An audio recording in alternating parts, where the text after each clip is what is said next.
What is up, everybody? Hope you guys are having a great day. My name's Chris Weiser, here with the one, the only, the legendary, the woman, the myth, the legend. Dun dun dun.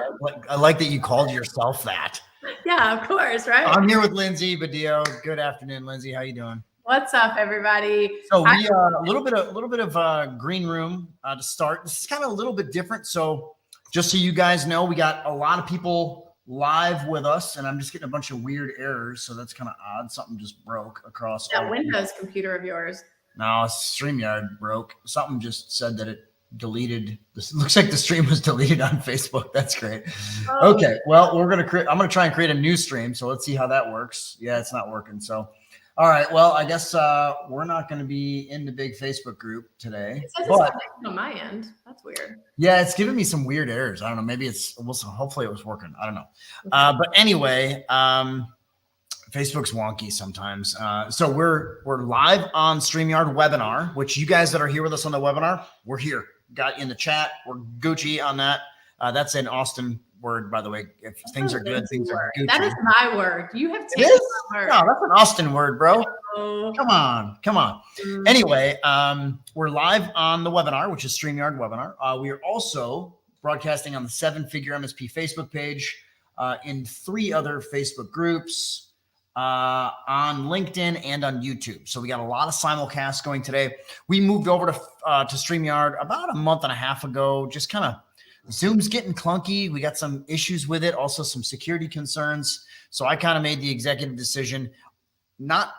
Marketing's not a fan of this. Amanda's like, I don't like it. The registration's not. Yeah. But hey, here's why I did it. That is what it is. So got a really, really great webcast for you guys here today. Myself here, obviously, and here with Lindsay. Lindsay is our head marketing coach here at 7-Figure MSP. So she's going to go through a bunch of stuff. Any highlights for the people that are just tuning in, Lindsay?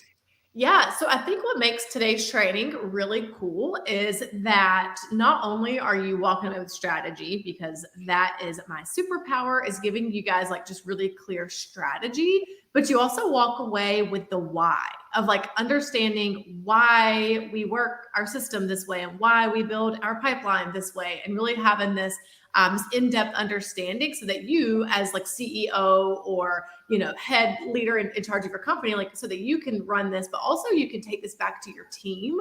That's been a really like big recurring theme this past month, this quarter, really, of how, as a lot of you are growing, of how do I take these concepts and then I take this to my team and I help empower them to go and run these things. And we help to scale this. So if you need to invite anyone in here, I definitely recommend you to do that. Bring in your marketing coordinators, managers, your sales team. It's going to be a really great training for them to understand the why and the what and how all these things work together. Yep. And I know we got a bunch of people live with us. I can put people on the screen just like this. We can see Tracy, who said that Gucci is her 19-year-old's word. I'm mentally 19, just so you guys know that. My poor team is dealing with me all the time, and they're like, you're a child. Maria, what does Maria say to me all the time? You're a child. You're a child. So here's what it is. Got another one from Ray. Got another one from Alex Bob. There you go, Alex. You get to hear from me. So it's pretty cool. All right, so we're gonna get rolling here. If you guys, couple quick just housekeeping items for me. Participate. We can put your stuff up on the screen just like that. Hey, I just realized that whenever I comment, it comments as you. So I can say whatever I wanted to now, and it comes out as Chris Weiser. Great. Awesome. Yeah, that's really good. But if you click the drop down, Lindsay, next to the chat thing, choose the StreamYard on air. Otherwise, it pushes it across all the platforms. So just choose that one. And we're just learning this new stuff. But one of the rules of kind of Chris Weiser land is we go before we plan. We're just like, go. We execute like crazy. So I'm going to share my screen out here, and you guys can see what we're doing. And we're going to get rolling. And then it's going to be me for a little bit, and then we're going to hear from Lindsay, and then I'll come back in to kind of close out stuff. So take some notes. We are recording this actively, so there is going to be a replay sent out to you, especially if you want to share down to your team. We got some really, really valuable stuff for you to see today, all marketing focused. If you have questions, please comment on the chat. If you're live with us, if you're watching remotely on YouTube or Facebook or any of these other platforms, we have some prizes, but you guys can't win. You got to register live to be on the webcast with us. That's how we know who you are and that kind of stuff. So in the future, and we do 2 webinars a month. We do me and Lindsay mid-month, and then we do me and Cindy early month. So the first Monday is usually me and Cindy, and then the third Monday is me and Lindsay. So got to be here, registered, and live with us in person on the webinar chat to win that. So, okay, I'm going to get rolling. Oh, also, here comes Shane. Shane, hey, Shane from Seattle. Good to see you, brother. Thanks for coming. Appreciate you guys. That just shows you how real this is, because it's 3:05 p.m. On, you know what? My new Apple Watch doesn't even have a date on here. That's really great. I don't even know what day it is. You can add that. October 16th. I know. I got that new Ultra watch. It's like the size of China. The Apple Watch over there. Very fancy. So, okay, here we go, guys. And if you need anything, just comment. Lindsay, I'm kind of covering my screen up with my Zoom stuff because I, unlike you, have multiple screens. Oh. This is a internal thing that I just give her a lot of crap. I'll get there. So I'm going to get rolling and we'll go from here. So a couple things for you guys. First of all, I got a couple promises. First of all, Lindsay and Chris, we're going to show you why times have changed in the MSP industry. And this is the best time ever for you to make the most money. Now, I understand this seems to be like a stigma in the MSP industry. Oh, I can make money, but that means I'm a bad MSP. Here's what I'm going to tell you. This is a little pro tip from Chris. The more money you make, the better you can serve your clients. It's literally that's real. Like, the more profitable you are as a business, the more you can give back. Works internally for us, works internally for our clients, our MSP clients. We're going to show you every step of the way how to add hundreds of dollars to your managed services offering per seat. And then even if you're a brand new MSP. So I'm going to talk about sales stuff. And we also have a sales webinar, again, first Monday of every single month. And then Lindsay is going to get into some of the marketing. We're going to show you how to add at least 10 new leads to your sales pipeline every single month. Honestly, if you did some of this stuff, you can do this on the daily or the weekly or the monthly, depending on how much you can scale, how much effort you can put in. Lindsay's going to talk a lot about that. You don't have to have super complicated funnels. You don't have to have Facebook ads or LinkedIn ads or Google ads. There's a lot of stuff you can do that Lindsay's going to walk you through that gets into the guts of actively marketing. Okay. We're going to show you real skills, real strategy, really important factors here, not just set it and forget it junk. I'm going to tell you right now, set it and forget it stuff does not work very well. Yes, it works. It accomplishes things, but that's kind of like putting a bunch of social media posts out there and then just blasting them out once a month. Well, okay, yes, there's content out there, but how effective is it? It's really important. So all those skills and strategies are going to help you get clients consistently, get new leads consistently, and more importantly, sustainably, long-term stuff. So get ready to take notes and take some action. Also have some prizes for you guys today. So if you stay until the end with me, we're going to give away multiple prizes. One winner is going to get a $100 gift card, And hey, if you don't like Amazon, I don't care. We'll give you PayPal. We'll give you Venmo. I'll even give you cash. I don't care. $100 value of whatever it is. It's just become like Amazon's kind of become the currency. Another winner is going to get a $75 Amazon gift card. And then everyone here is on this webcast is going to have an opportunity to win their own $50 gift card as well. Again, if you don't want Amazon, we'll send you cash. I don't care. Okay, no problem there. A couple quick things. Please pay attention. I mean, no tickets, no client calls. Close your email, close your Teams or Slack or whatever you're using. MSPs seem to use Slack use Teams mostly. That means no distractions. And I know it's hard. I get it. Just devote some time to growth. It's okay. If you're serious about changing your business, we're going to help you change your business and change your life in the next 60 to 90 minutes. So you got Chris and Lindsay. We're going to be here probably till about 4:30 Central, give or take. So you got about an hour and a half of total time. If you can't put it all, watch what you can and then come back and watch the recording. We'd love to have you guys. You can't win the prizes until the end though. And we'll have like kind of a variable area in there. If you don't know who I am, lucky for you, honestly. But I was an MSP owner for about 10 years in the Milwaukee, Wisconsin market. I built my MSP from a 0-person computer store. Actually, I was talking about this on onboarding this morning with our brand new clients this morning, Lindsay. In 2004, actually from 2000 to 2004, I was the owner of Wisconsin PC in the Milwaukee market and closed that company and moved over to B2B IT consulting, eventually into managed services. And when I sold the company, I was well over 200K of MRR, averaging about $182 per seat when I sold the firm. And what's key about that, a lot different times than now. That's like 8-9 years ago, coming up on 8.5 years ago at this point. And it was really hard to sell at that kind of high ticket number. In fact, we still have MSPs coming into our coaching program that are averaging around $30 a seat, $40 a seat. In fact, worldwide, the average per seat price that MSPs are selling for is about $68 per seat that comes into our interview room as new MSP clients. So now what we've done is I sold that MSP back in 2015, and we've built a pretty large, really, something I'm very, very proud of. Lindsay's on our team. We got about 30 members on our team.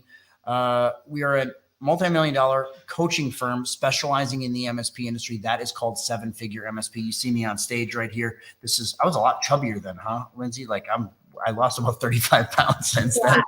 But my cheeks, I look like I got stuff in my cheeks is the deal. I did. It was called fat. But it's really cool because we have a lot of really good live events. And in fact, we're going to be in Fort Lauderdale next week. We got Jordan Belfort, the Wolf of Wall Street, going to be on our stage. Speaking of seeing me on stage, building your MSP empire next week with us live in Fort Lauderdale, October 24th, 25th, 26th. Lindsay is doing a half a day full marketing training. Lindsay, what's your half day pre-day? That's the 24th. What's that on? Yeah, it's awesome. Literally, I was up until 4:30 last night building out like the final pieces of this. I was just so excited. Couldn't wait anymore. So it's really cool. So basically, we're building your MSP empire, and we're doing it Monopoly style. So literally going around a Monopoly board, building out all the foundational pieces of your marketing, of your sales strategy, how to get on the board, how to choose your playing piece, how to build out your winning strategy. And again, all in this effort to build scalable and sustainable MSP business. So it's gonna be really cool. I love that. Really excited to have our keynote, Jordan Belfort, coming. He's never spoke to the MSP industry before, and he's pretty excited about this. It's pretty cool for me. And I think a lot of people kind of a little bit of I know that there was this big movie, and I know he, was a drug guy and all this other stuff. But here's the deal. He is a multi-million-dollar still. After all his stuff, he's a multi-million-dollar sales trainer for Fortune 500, Fortune 50, Fortune 10 companies. These guys bring him in for retreats. For us to get him on our stage has been an undertaking, and I'm super proud of the fact that we got him there. This is well worth your time. I'm super stoked. So if you guys want to come, here's what you can do. We got an 80% promo code. It's for VIP, MSP VIP Q4. We got a couple seats left. You go to live.sevenfiguremsp.com. Again, we'd love to have you. MSP VIP Q4. Just write that promo code down. Lindsay, maybe if you want to throw it in the chat for our live webinar attendees, that'd be great. Live.sevenfiguremsp.com. You'll meet me. You'll meet Lindsay. We'll be there in person. And for the people that said, hey, I finally get to hear from Chris, well, you can meet me. That's fine. Like, I'm pretty approachable and not as much of a jerk as they say I am on Reddit. So it is what it is. And if you guys already know me at all, I'm kind of, I don't want to say famous, but polarizing, I guess, in the MSP industry for talking about getting profitable, getting your MSP very profitable, and getting that $300 per seat number. One of our high points that we actively say, hey, start your money pricing discussions with your new prospects and your new clients at $300 per seat on a 36-month agreement. Now, note, we are doing this with clients in the United States. We're doing this in far rural areas of Canada. We're doing this in far rural areas of Australia, the UK, New Zealand, South Africa, all over the place. We are doing this. So this is attainable, whatever your market, whatever your currency. It's not just, I know it says $300 USD on that screen, but think $300 Canadian, $300 Australian, $300 in Rand, whatever that is, whatever your currency is, 300 quid, like whatever your currency is, that's the number you should be looking at with the 36-month baseline. And you guys that are here with us live on the chat, I want you to throw me something in the chat. How many of you guys think that $300 in your currency per month, so this is per seat, per month, how many of you guys think this is absolutely nuts? Throw me something in the chat. I want to make sure you guys are paying attention. Do you think this is nuts, or do you think it's attainable? I want to see some comments here. It was really cool whenever you asked this question in Toronto a couple of weeks back, and like half of the room was like, yeah, that's pretty crazy. And then we had a few that were like, maybe I could do it. Yeah. I like seeing this from Alex. Alex said, I think it's attainable. Ray said, sounds fine. I like the sounds. You know what's very noticeable, Lindsay, in the last 3 to 6 to 9 months here, we're seeing people saying, hey, I think It's doable. Here's one from Patrick. Patrick's an old friend of mine. Good to see you, brother. How you doing, man? Patrick Doman. Patrick and I went to a Milwaukee Brewers game together. It was pretty cool. Awesome. Patrick said it's high. I have to be honest. Here's one from Brad. It's where we want to be consistently. Oh, what about Tracy's? Here's one from Tyler. Seems really high, but I'd love to achieve it. Here's Tracy. It sounds good, but we win a lot of contract on lower per seat costs. Yasmin says, I guess it's a little high. Dieter says $300 still sounds high, but I'm hopefully closing on 200 a seat here soon. Best efforts, brother. I love it. I love seeing all this stuff. So here comes Chris. It's a new concept for me. Oh, and I didn't know this. So just an FYI, Jordan Belfort spoke at TM. Yeah, I think we already had him booked at that time. So I didn't know that. He was already booked at that time. I wasn't aware of that, but good to know. And then George says, show me the money. So I absolutely love seeing that. Really good comments, guys. I really appreciate you doing that. And I'm going to tell you a little bit of why this works and why we are able to get these numbers. So here's what I'm going to tell you. Even if you're not hitting 300 per seat, keep in mind, I didn't say that's my way or the Wiser's way or the highway. This should be a starting point. You can always go down. You can always go up. But the thing I think is really important for you to understand, namely, is that things have changed. So let's dive a little bit deeper into this. What does that mean? What has really changed? And I want you to think about your role as an MSP and your role as a decision maker in the MSP industry as we go through this. And I want you to feel free to comment on the chat. Lindsay, if you see anything that's out there that I should be highlighting on the chat, please do that because I kind of got my screen a little bit blocked here. I think we should just leave this one up. Show me the money. Show me the money. I'm a big fan of that. What was that Tom Cruise movie with the football? I forget what it was called. But anyway, so things have changed. And some things I want you to be very conscious of. Businesses are not prepared. And I want you to be aware in your head how relevant this is. And what's crazy is every MSP actually knows this stuff, but they kind of don't want to, kind of like we whisper about it in the corners. We don't actively talk about it on camera. We don't actively talk about it to our clients. They still treat all IT support like bargain basement services or some type of a purchase. And I want you to be very, very conscious of this internally. And how many of you still get prospects telling you that you're too expensive? In fact, Tracy just said, I think a few minutes ago, that, what did she say? She said, we win a lot of contracts. Oops. Oh, I think we're doing the same thing. Sounds good, but we win a lot of contracts on lower per seat costs. So what happens is these prospects are learning, they've learned the MSP industry. They've learned all these things that we're doing, and they've learned that price can be a competing factor. So they actively put that out there, and then we don't have a whole lot of comeback or reverb to that. So it's really important to think, how can I fight this? How, as an MSP owner, can I fight this? And I got a couple of things that I want you to be very aware of. First of all, I highly recommend picking a starting point. 36-month agreement is what I recommend. It's a great starting point. Static stack. So same stack across all of your clients. As an MSP, we know, in fact, a lot of times I ask, if you had unlimited budget at every single client, would you put in the good, the better, or the best? Well, we'd put in the best. Every MSP is out there saying that. We know that if we had unlimited budget. So you have to say, I'm going to put in the best. How can I afford the best? And make sure that they understand why they need it. So first of all, you have to ask the right questions. Instead of talking about the tech going in the door, you have to talk about the things that are actually at risk by hackers. Now, I understand the tech is still important. We're not saying ignore it. We're not saying put it to the side. We're not saying any of that stuff. We're saying focus on what matters to the client in their business. And if you think about what matters to every single business that's out there, it's money. It's making money, keeping money. Even the nonprofits care about money. They have donors. They have all this other stuff. They have a bank balance they have to protect. So one of your first questions you should be asking as you're doing your discovery, what is your actual annual revenue? When's the last time you've actually talked to a client about their annual revenue? Most MSPs steer completely away from this. They don't want to talk about money. They don't want to talk about revenue. Oh, the client doesn't want to tell me that.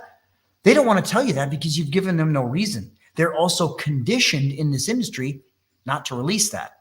You know, it's very interesting. If you think about your typical run-of-the-mill liability insurance or your errors and emissions insurance, your E&O, First day on the job in the field, salesperson for an insurance agent asks these questions and gets answers because the client is conditioned to answer to that industry.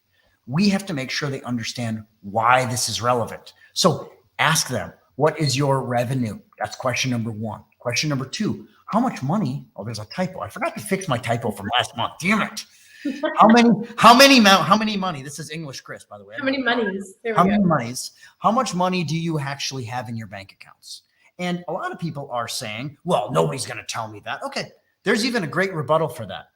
In fact, this is something I actively challenge you to do. If you think I'm wrong about these things being relevant or that you are responsible for cybersecurity, here's a great drill to try. Pick up the phone right when we get off this webinar, call the cell phone of one of the owners from one of your large clients or 10 of the large clients or all of your large clients and say, hey, I just saw some stuff on the dark web. You guys are actively under attack and half of your bank balance in your checking account was taken today. What's your plan? Say that to your clients and see what they say. So if you think in your head, oh, I don't want to talk about revenue, I don't want to talk about money, ask your client that question. Ask the decision maker at your client that question. You know what they're going to say? I thought you were protecting us from this. So until there's a bad time or until there's a bad day, they're like, oh, I don't want to talk about this. So it's on you to ask the revenue question, ask the money question. And hey, if they're like, I don't want to tell you, ask that question and say, what would you do if half the money in your bank account was gone tomorrow? What would you actually do? I mean, you don't have to tell me how much it is. 100 grand, 200 grand, $500,000. I think the most that we've seen taken from one of our clients who was doing a recovery was $8 million on an actual ransom type hack that was done on a business email compromise. They got in and monitored for months and took $8 million. So that's the kind of stuff that can happen. And it's on you to paint the picture to your client and to your prospect why they need to focus on the money. And this helps to get the pain over in front of them. So what was your revenue last year? What's been your revenue so far this year? How much money do you actively have in your bank accounts? We'll sign an NDA. That's fine. When was your last actual cybersecurity risk audit? We call it here in seven figure land a CSRA, a cybersecurity risk assessment. When were those things? And what will you do when you actually have a problem and you realize that your IT services don't have you covered? Because most MSPs, and I'm going to say 98%, maybe even higher than that. Lindsay, you didn't come from MSP land, but you've been here for almost probably a year and a half, maybe a little bit over a year and a half. You've gotten a really good chance to see how many MSPs aren't prepared for this world. Yeah. What's your thought on that? Well, we've actually, we even heard, when was it? Phoenix or Charlotte of last year? I think it was Charlotte of last year. We had one of our clients literally get on stage and share how they had to go to court, how they had to go through this whole legal process because of their clients being breached and then thinking that the company that the MSP had them covered and literally having to go through court proceedings because they were going after them. And the whole time they're like, you declined, like you declined this. We weren't protecting you because you declined. So I think that the huge moral of the story here is who's left holding the bag. Whenever something happens, who's left holding the bag? And so what can we do in the meantime? Like, how are we going to protect ourselves? Of course, protect our clients, of course, but also how do we protect ourselves? And, they come at you and they're like, oh, well, Mr. MSP, I thought you were covering us. And you're going to say, well, I didn't want to raise your price, or, well, I was doing this part, but I wasn't doing all of that part. I wasn't doing everything I could.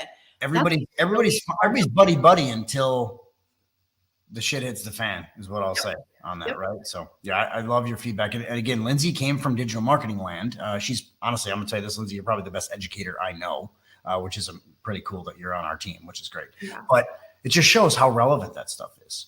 So a couple answers I have for you guys, and note my section here is making sure you understand why this is important and critical, and kind of what we address inside of our 7-figure MSP coaching program is making sure you sell this way and you actively coach and push these things to your prospects and to your clients. So your answer is you have to pivot to the truth. Make sure they understand. Now, none of this means that you're actively lying to your client. But I'm going to tell you how many MSPs are sitting out there putting basic antivirus out there, How many MSPs are actively still out there? Maybe putting secondary threat protection, or maybe even putting a pretty good stack, but their clients don't understand that there still is a massive risk and they are in the path. Because here's the deal. MSPs can't stop all hacks. You just can't. Like, there's been MSPs that have tried to argue with me, and I'm like, okay, Lindsay, I think you watched when me and Cindy had a guy on our live webinar blast me and say, don't sit here and tell me I'm a great MSP. I can prevent all hacks. I'm like, okay. Prove that to me, first of all. And then you can sit there and I'll bet you $100,000 right now that you can't stop all hacks. He's like, no, I mean, I can stop everything I'm aware of. I'm like, okay, well, that's two different things. That's great, but that's not what we're talking about here. We're talking about all hacks and all breaches and all things that are available. So pivot to the truth. Make sure your clients know, your prospects know, I can't stop all hacks, but I can actively be ready for when a breach happens. I can help you control the recover. I can help you limit the blast radius, and I can help you make sure your insurance claim gets paid. That's realistically your job now. That's really, really critical. So first of all, you have to sell and you have to lead with cybersecurity. This is really, really important. In fact, as far as I'm concerned, take all the tech stuff and put it to the side. That's like, oh yeah, we do tech, that's fine, but this is what's important. That should be your message now. We are a cybersecurity firm, or we are a cybersecurity risk management firm. I'm actually a huge fan of that, a cyber risk management firm. So why do we have to do that? There's a couple of reasons that are here. First of all, we have to protect our liability. Think about the agreements that you have out there. Do you have agreements? We had an MSP come into our interview room, had 72 agreements, 72 clients, handshake deals across the board. Whew. He was in Charlotte last year. Lindsay, just so you know that. 72 clients, all handshake deals. So what does your agreement look like, your master service agreement? What does it state is going to happen when there's a breach? When there's an incident, what's going to happen? That should be there. So you have to secure that. 2, obviously, we want to protect our clients. Note, I did not use the word prevention. I don't even like using the word antivirus, anti-spam, because none of them are really anti. Like, we can't anti anything anymore. It's do our best to minimize. That's really the rule. And please understand also that your competitors will. Our MSP members in my 7-figure MSP coaching program are actively winning deals across the world right now because they're literally highlighting cybersecurity. This is what I found during your risk assessment. Why didn't your current IT provider put this in? Oh, well, I wanted to be cheaper. Okay, did they advise you that you're not protected in any way? No. Okay, they're winning deals at double, triple, quadruple, 10x price. Every single week we see this, and they're locking in longer term deals at a higher ticket price, providing better services of risk management.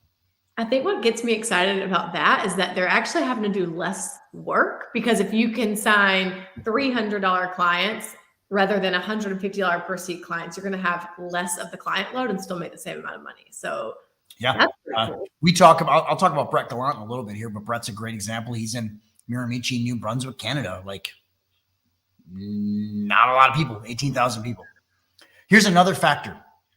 Since we already agreed that not everybody can stop all hacks, we know that there's going to be some remediation. And here's the thing, is a remediation firm is going to actually focus on cybersecurity. They're going to talk about risk, and they're going to bring in a breach coach. They're going to bring in a forensics team, and they are going to review all of it, and they're going to start pointing fingers. Yeah. And part of the deal is leaving things out, not having a good protective piece in place, not having a good agreement opens you up for attack. Because I'm going to give you a little rule of thumb. This is from the lawyer world. I'm pretty deep in this right now. I'm not a lawyer, I get that, but I'm pretty deep in it because I deal with this stuff all the time now. Also comes from cybersecurity insurance land. If you are not covering, and if there's one thing you take away from Chris today, I want you to take away this. If you do not state something in your agreement, you're going to own it. And I want you to really think about that. So if you don't state your position on incident response, it's going to be your fault, and you're going to own that problem. If you don't state who covers deals or who covers an incident response, and if you don't cover who pays for it and how the remediation happens and where the client responsibility starts and yours ends, you're going to own it, all of it. So I want you to think about that. And hopefully this turns on your risk light bulb a little bit, makes you aware of that. It's really key. Ambiguity is not a hall pass, in other words. Ooh, I really, man, who told you? Somebody told you that one. That's a good one. And I want you to understand that realistically now, in my mind, the days of break fix IT are gone. Mm-hmm. Now, this does not mean exclusively that you can't still sell break fix, but every deal should start with an MSA. So you could sell break fix, but you better have your liability controlled. And you also better be prepared when you get, I don't want to say undercut's the wrong word, but when you get your legs swept out from underneath you by somebody, probably a 7-figure MSP member is what I'm going to tell you, selling cybersecurity, leading first and poking holes in your offering, because we actively point that out and we actively show them how to do it. And it's something that we do and it works. And the big problem is we kind of established this a little bit, but the clients think that you're already doing everything they need for cybersecurity. They think antivirus, anti-spam, maybe even a basic level of MFA, your 2FA, whatever you're putting in is covered. And I kind of talked about this already, that exercise of calling the decision makers at your clients and ask them, hey, you guys are going to lose half that money in your bank account tomorrow. What's your plan? They're going to come back and blame you. And I promise you that, because we've watched it happen now 50 times, 70 times, probably 100 times in the last few years, but it's a real thing that's really happening. So what are the steps? A couple things I want to give you guys, and I'm going to hand you over to Lindsay for some real trainer stuff, not just this trainer stuff. Step one, again, this is recommendations from Chris, and I think I put reasoning and whys behind it. So, common sense applies. Your mileage may vary. Use it as you want. But first of all, no good, better, best. Eliminate that small, medium, large, or your silver, gold, platinum package. Have one offering. Have the best. My attitude is, if you ask any MSP, if you had unlimited budget, would you put in the good, the better, or the best? Well, they'd put in the best. Everybody knows that. So go one plan, full stack. And if they choose to stay where they're at, that's okay. Make there be some type of notification. We actually have what we call a risk acceptance notification letter that's part of our coaching program. Hey, you can stay where you're at. I've advised you, you need more. I've advised you to stop smoking and to stop drinking and to exercise, or you're going to have a heart attack. It is my job. It is my duty as a professional to do that. And by the way, here's the letter I gave you stating these things in person. You're welcome to stay, but I'm not going to be left holding the bag, like Lindsay said, when S hits the fan. That's really important. And why full stack only?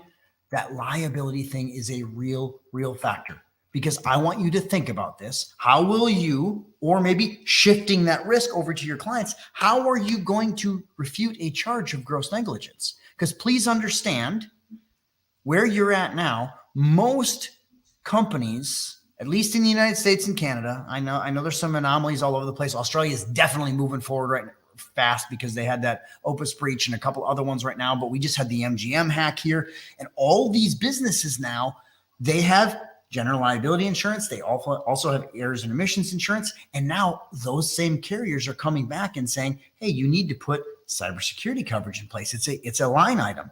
And they're coming back and they're saying, hey, why didn't you have your clients do this? They're looking to not have to pay the claim, and they want to pass it down to someone. So please be mindful of that, and please be aware of it. That's a lot of your why.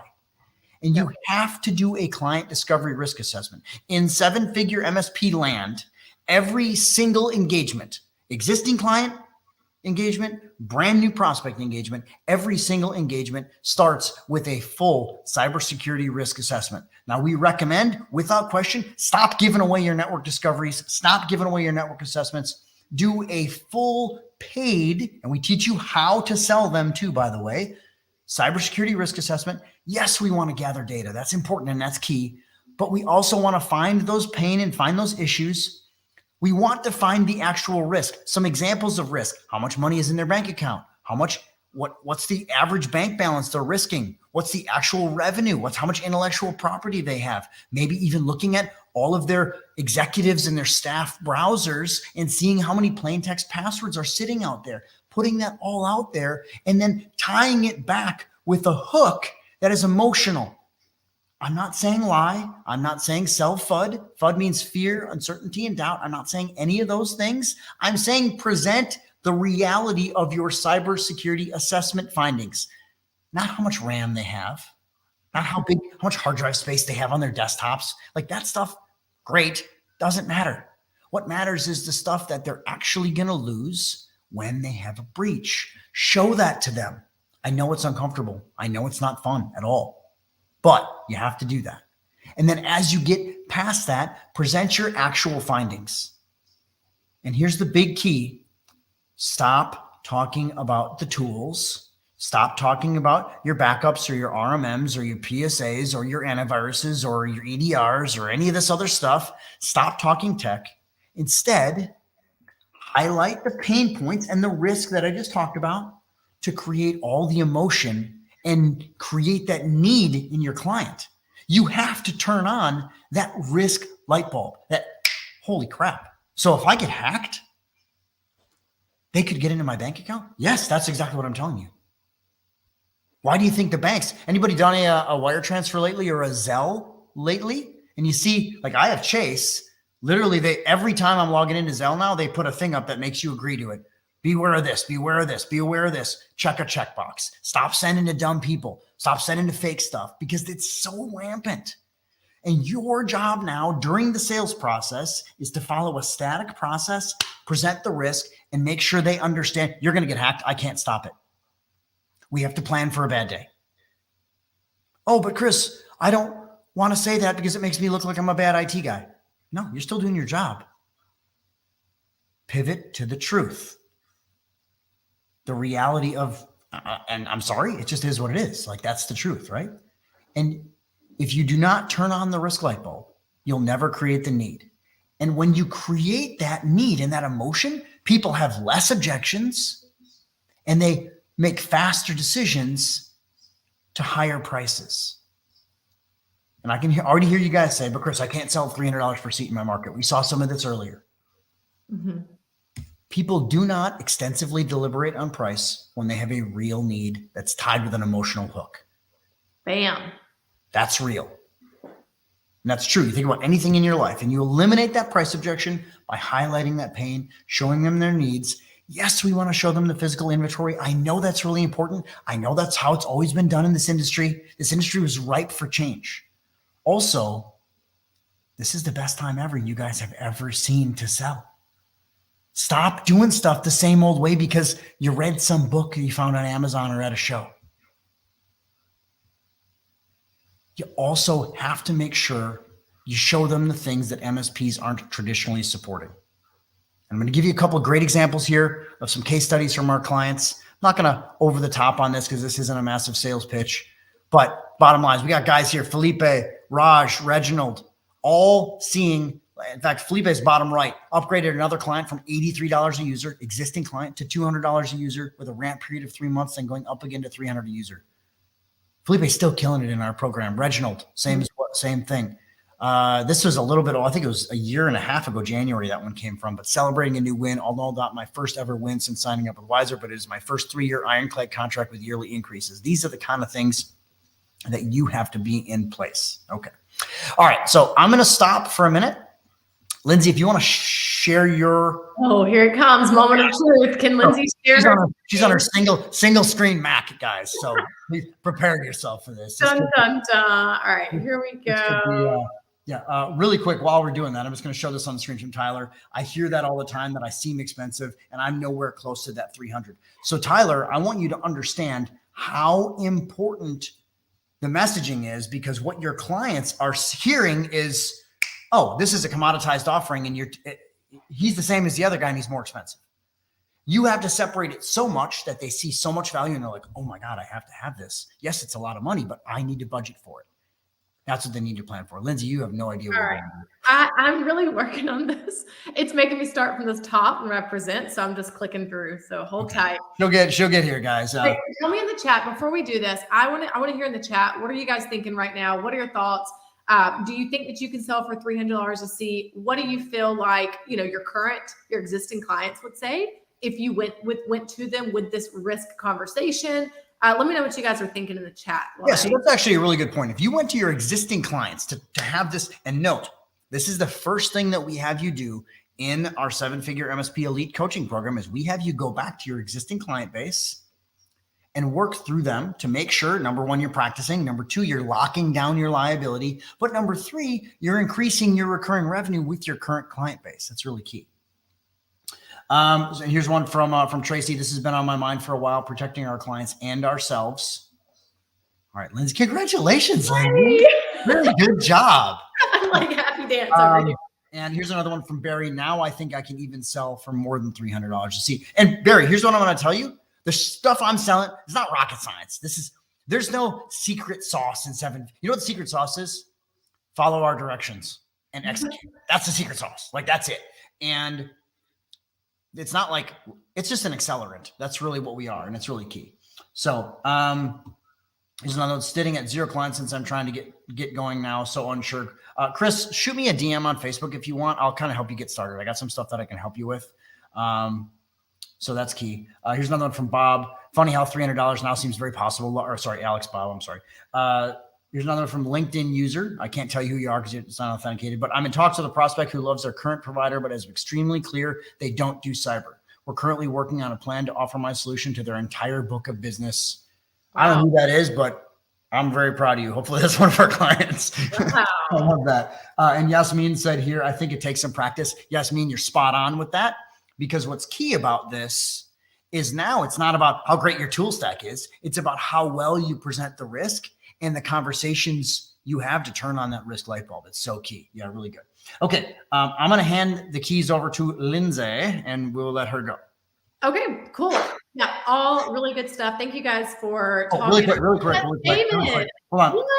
That was Damon. Good job, buddy. That is one of our clients. Good job, Damon. Love it. That is awesome, Damon.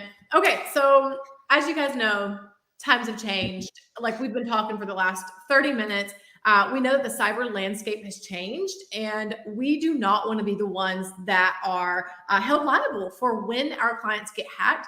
We have a saying inside of our coaching program. It's not a matter of if, it's a matter of when. So we, like Chris said, like we cannot prevent all of these hacks. You guys can't prevent it. You can't prevent the breaches, et cetera. So we have to do our best to just mitigate that risk and to ensure that we have the right processes and the systems and all the things in place that can help our clients and that can help reduce that risk. Okay.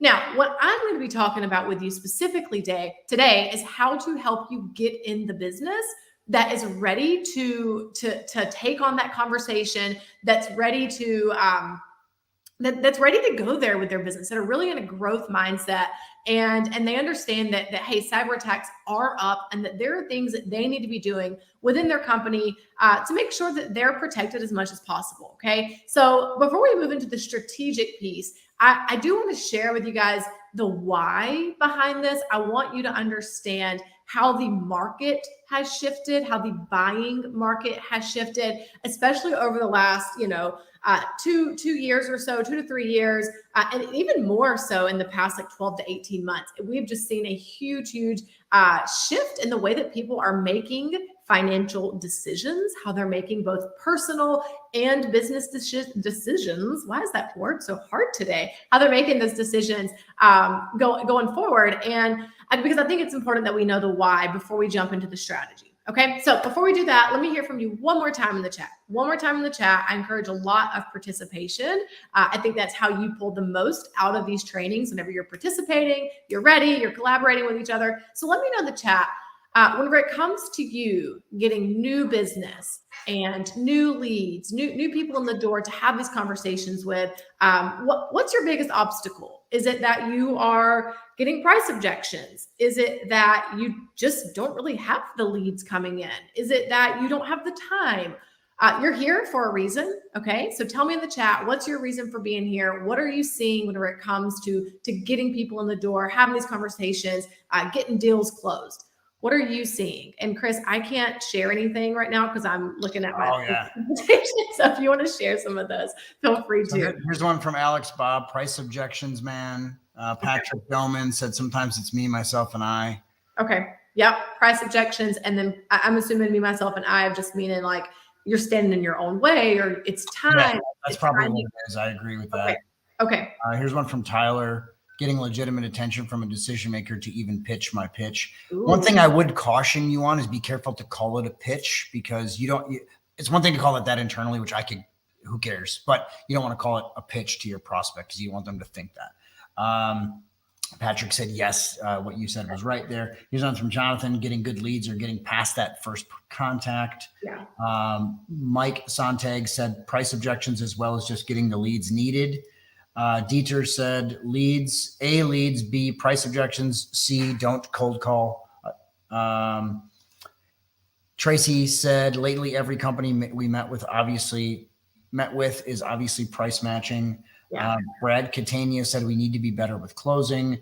Barry Winthrop said I get problems in terms of price objections and getting leads. Wow. Really good comments, guys. I love all pretty much across the board. It sounds like getting the leads in the door and then also getting the price objection. So that is perfect because that's exactly what we're going to talk about today. All right. So let's, okay. So first things first, let's just talk about how buyers are so smart, right? Like all of you in here right now, you are so smart. You're informed.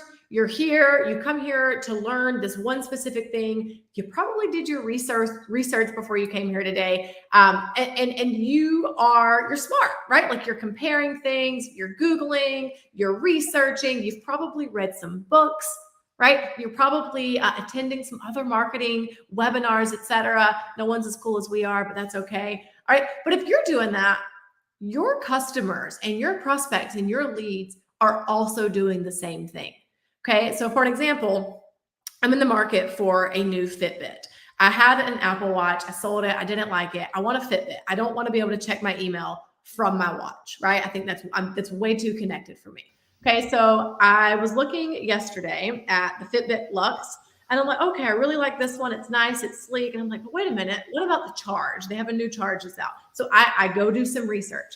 I'm on YouTube. I'm watching this video where it's comparing the Charge 6, the Inspire, the Luxe. I then go to the Fitbit website. I compare their prices to the Best Buy prices.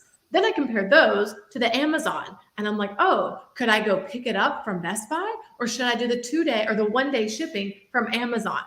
Okay, so I say all this to say, we're informed and we have the internet, right? We have the internet and all these options in front of us. So you're right. So whoever said, hey, I think that they're doing price shopping, every lead I get is price shopping. You're right. They probably are price shopping. They probably are comparing your quote or your services or your assessment pieces to the next person's. Okay. So how do we stand out? How do we create this differentiator within our company so that when someone goes and compares us to another MSP, maybe they are cheaper than us. Maybe their prices are lower than ours. But what's going to make us stand out? Okay, we're going to talk about that today. All right, so I want you to know that buyers are, number one, they're more informed than ever, and you better bet money that they're comparing, right? And they're doing their due diligence. And that's a good thing. We want them to. That's fine. Okay. I also want you to realize that buyers, people, and general consumers, we are cutting expenses. And I realize here that I've left out a word. Buyers are cutting expenses, or we're getting rid of expenses that can be condensed, that can be bundled, that can be found cheaper elsewhere. All right. So take a look at this meme right here. It's like, I have no money. I'm so poor right now. Also me, I'm shopping and I'm buying whatever I want because it makes me feel good. Okay. So whenever someone thinks that something is an expense, it's something that can be commoditized. It's something that can be compared to the next person or the next service or the next company's offerings, then of course they're going to go shoot for the lower price, right? Of course I'm going to buy the Fitbit from Amazon whenever I can get it delivered to my door and it's cheaper and I have free shipping. Why wouldn't I? Right? Now, if the Fitbit from Best Buy came with something extra, or it was able to do something that the other Fitbit couldn't do, then I would go with that one, right? Because it's not a clear comparison. Okay. It's no longer comparing apples to apples or apples to oranges. All right. Because we're in two different ball fields at this point. So think back to what Chris is telling you. Hey, we're not just giving them the run of the mill network scan. We're not just slapping, a Band-Aid on something and saying, great, we're your IT guy.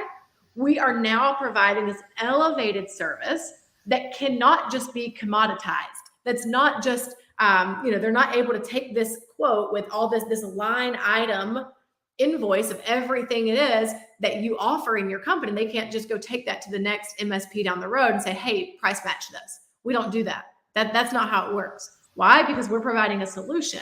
We're not just providing a list of services and a list of tools. And I would recommend probably never sharing your entire list of tools because tools change, right? It changes. You're the expert and you can change those tools at any moment as long as you're providing that full scope solution.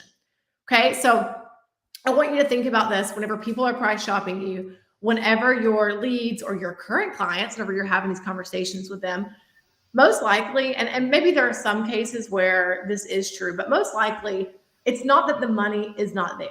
The money's there, right? Like they're in business, they're in a growth mindset, they're the right kind of clients. I call them champion clients. They're there, they're ready to grow their business. Okay, so it's not that the money isn't there.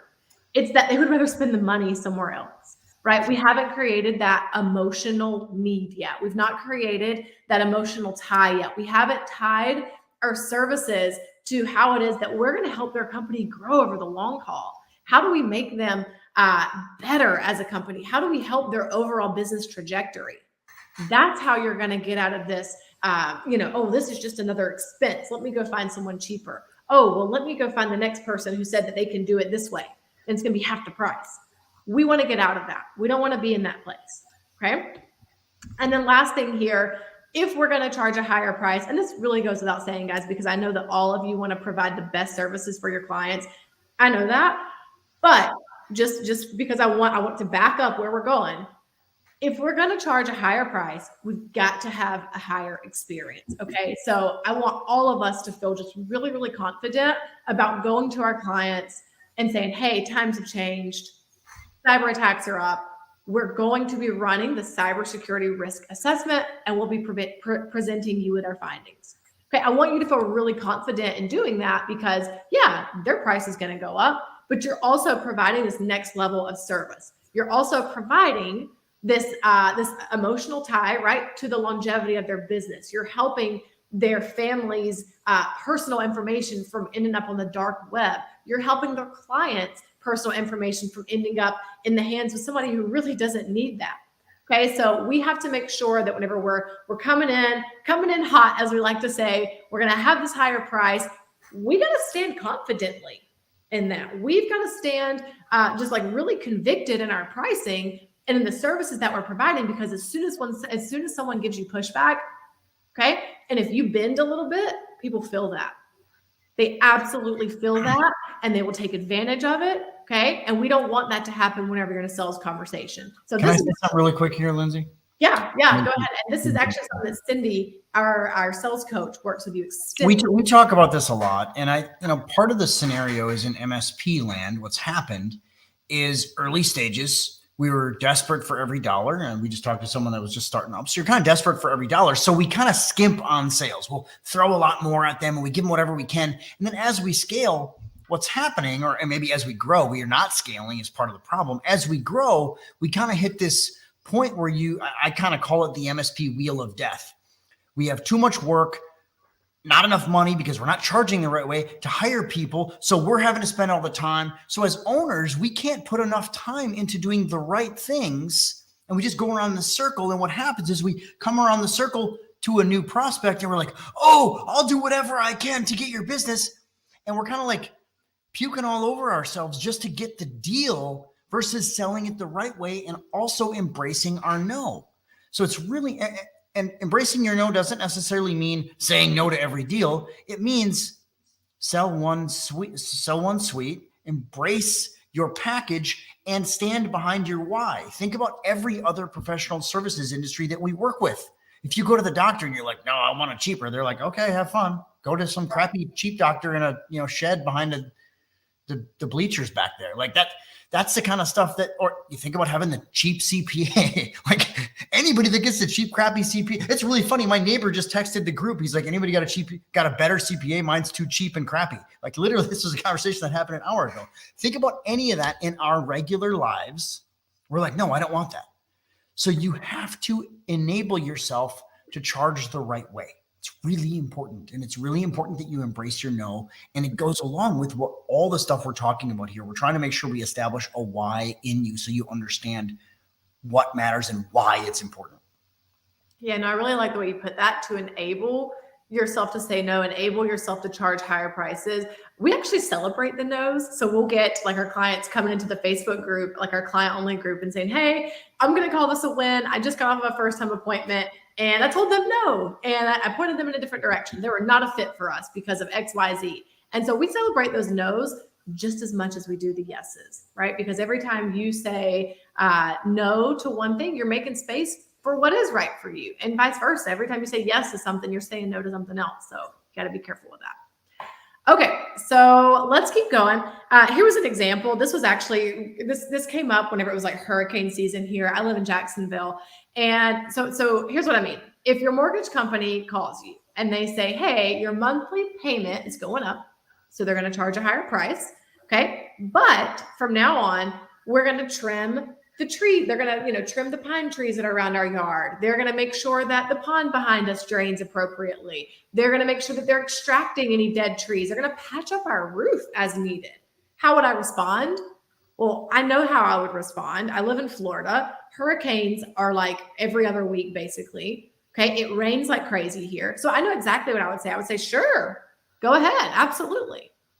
So think about that whenever you go to your leads or you go to your existing clients, et cetera, and you start to have these conversations, you got to realize the value that you're bringing to the table, and you have to be able to communicate that. You have to be able to really communicate that and say, I get it, right? But times have changed. We're going to make sure that we're doing everything that we can to help protect you, to help you grow your business, et cetera.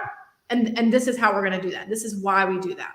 Okay, so just a little example for you here. And if you live in Florida or in any other hurricane season, hurricane prevalent place, you know what you would say. Okay, so now let's kind of move into the strategic piece here. I want you to remember your job as CEO or as sales development rep, business development rep, marketing coordinator, marketing manager. Your job is to drive leads to and through your pipeline every single day. Every single day, I tell my marketing machine clients, as soon as you wake up in the morning or as soon as you log into work in the morning, the very first thing that you do is you open up your sales pipeline. I don't care how many leads you have in there, how much value is in your pipeline, you open up that pipeline and you make it a habit every single day to track what's in the pipeline, period. You start and end your day looking at your sales pipeline. Okay, I actually really like this meme right here. Sales prospect said to call back in 6 months. I guess you could say things are getting pretty serious, right? So this is kind of funny, but although it's kind of true probably for some of us, that, hey, I got to have more in the pipeline than just one prospect. I've got to be following up, doing the things, filling my pipeline every single day, bringing in new leads, moving my existing leads through the pipeline. How do we do that? That's what we're going to jump into today. All right, now how do you do all this when you are busy? When you're busy with tickets, training team, onboarding new clients, onboarding new team members, et cetera, you have to stop being the chief doer. You have to start delegating some things. You have to get better about managing your time. I'm a huge fan of time blocking. In fact, my family, my friends, they know if it does not go on the calendar, then it is not happening, period, because my time is way too valuable. And your time is the most valuable resource that you have. So start thinking about, where am I spending my time? Who gets me first thing in the morning? What am I doing first thing in the morning? Where am I spending the first 2-3 hours of my day? Am I using that time to build the business, or am I using that time in the trenches of the business? Okay. And I bet if you answer that question, that's going to help explain and kind of help you see, oh, this is why I am where I am, or, oh, this is how I've got to start moving in this other direction to get what it is that I want. Okay. So just to give you a tangible example here, our marketing machine clients are actually devoting at least 20 hours per week to their marketing and their lead generation. So marketing machine is basically where our 7-figure MSP clients come after they go through sales, after they understand our full sales process, how it is that we have these conversations, they get all of the sales pieces in play, and then they move into marketing machine. And this is where we start bringing in new leads into their pipeline. And it's a minimum 20 hours a week, period. And so we're literally like, and Chris, you came into our onboarding call last week. You surprised us last week, and you literally saw us like time blocking. Okay, go in and add some time. Go put this on your calendar. Your calendar's that's where the money's made. Yeah, and I know some of you guys are like, holy crap, there's no way I could put 20 hours a week into marketing. Here's what I'm going to tell you. Lindsay's going to go into this. That's why your marketing doesn't work. Marketing takes time. It takes a lot of effort. And that doesn't necessarily mean it has to be you. And I know that you run an MSP. I was in your seat. I get it. But at some point, someone in your organization has to do this. You're not going to just send one tweet one day and it's magically going to work. You're not going to do one LinkedIn post one day. It takes time and effort and consistency and persistency to make marketing actually work. Yeah. This is probably, in fact, my wife and I were talking about this earlier, and she's giving me a hard time for doing another webinar. And I'm like, well, you realize I've been doing these since I started Seven Figure. This is pretty much every single month, been doing a webinar since 2017. And now we do 2 a month with road shows and all this stuff, guys. So that's how, and we did the same stuff in my MSP. It's not an accident that my stuff is successful. None of it is. Yep. I love that. And so those of you that are thinking, well, I get the leads, but then it kind of falls through the cracks, or, I lose contact or something. It just seems like I never really get to that close. Ask yourself, how consistent, how persistent, how often are we following up? Or is it us? Are we dropping the ball? It's like that reel. Is it me? Am I the drama? Is it you? Are you the problem here? If so, that's okay. That's why we're here. That's why we're here today.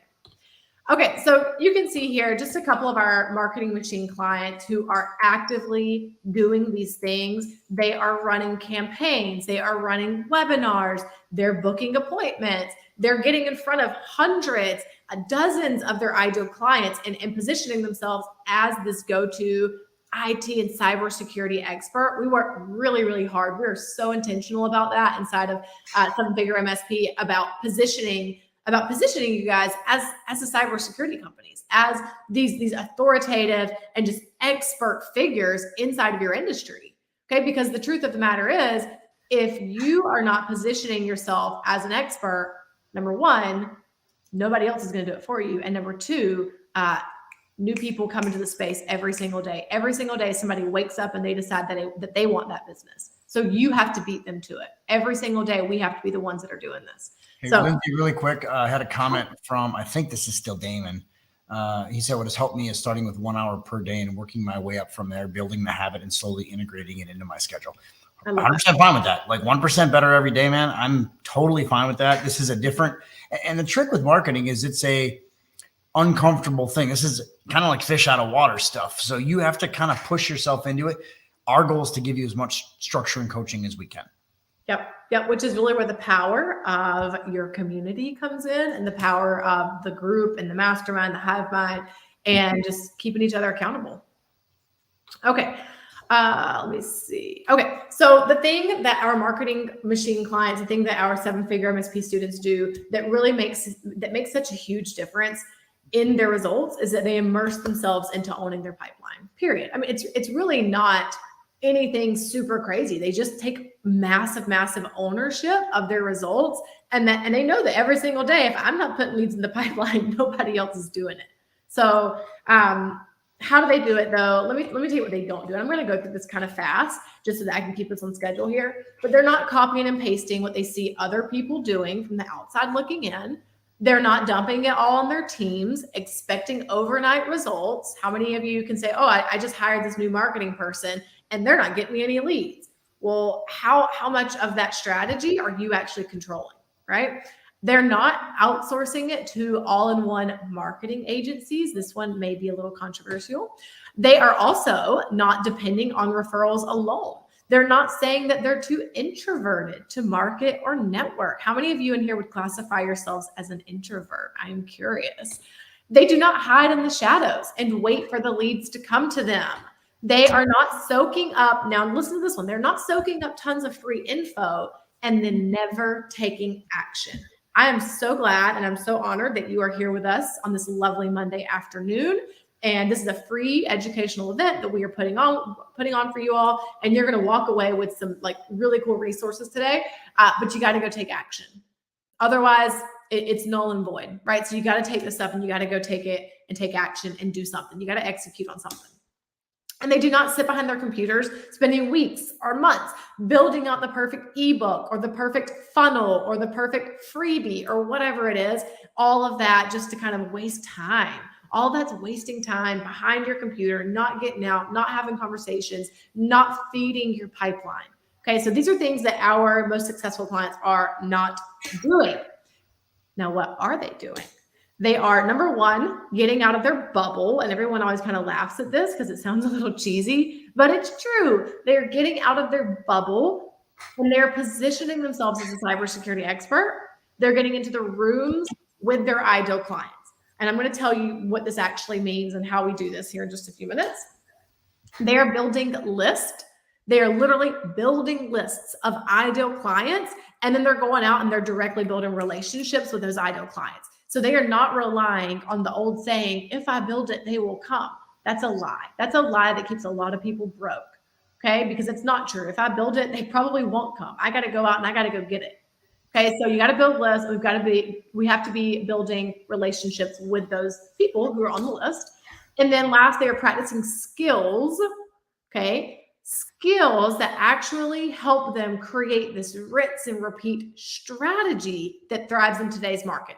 All right, and I'm going to tell you what that skill set looks like.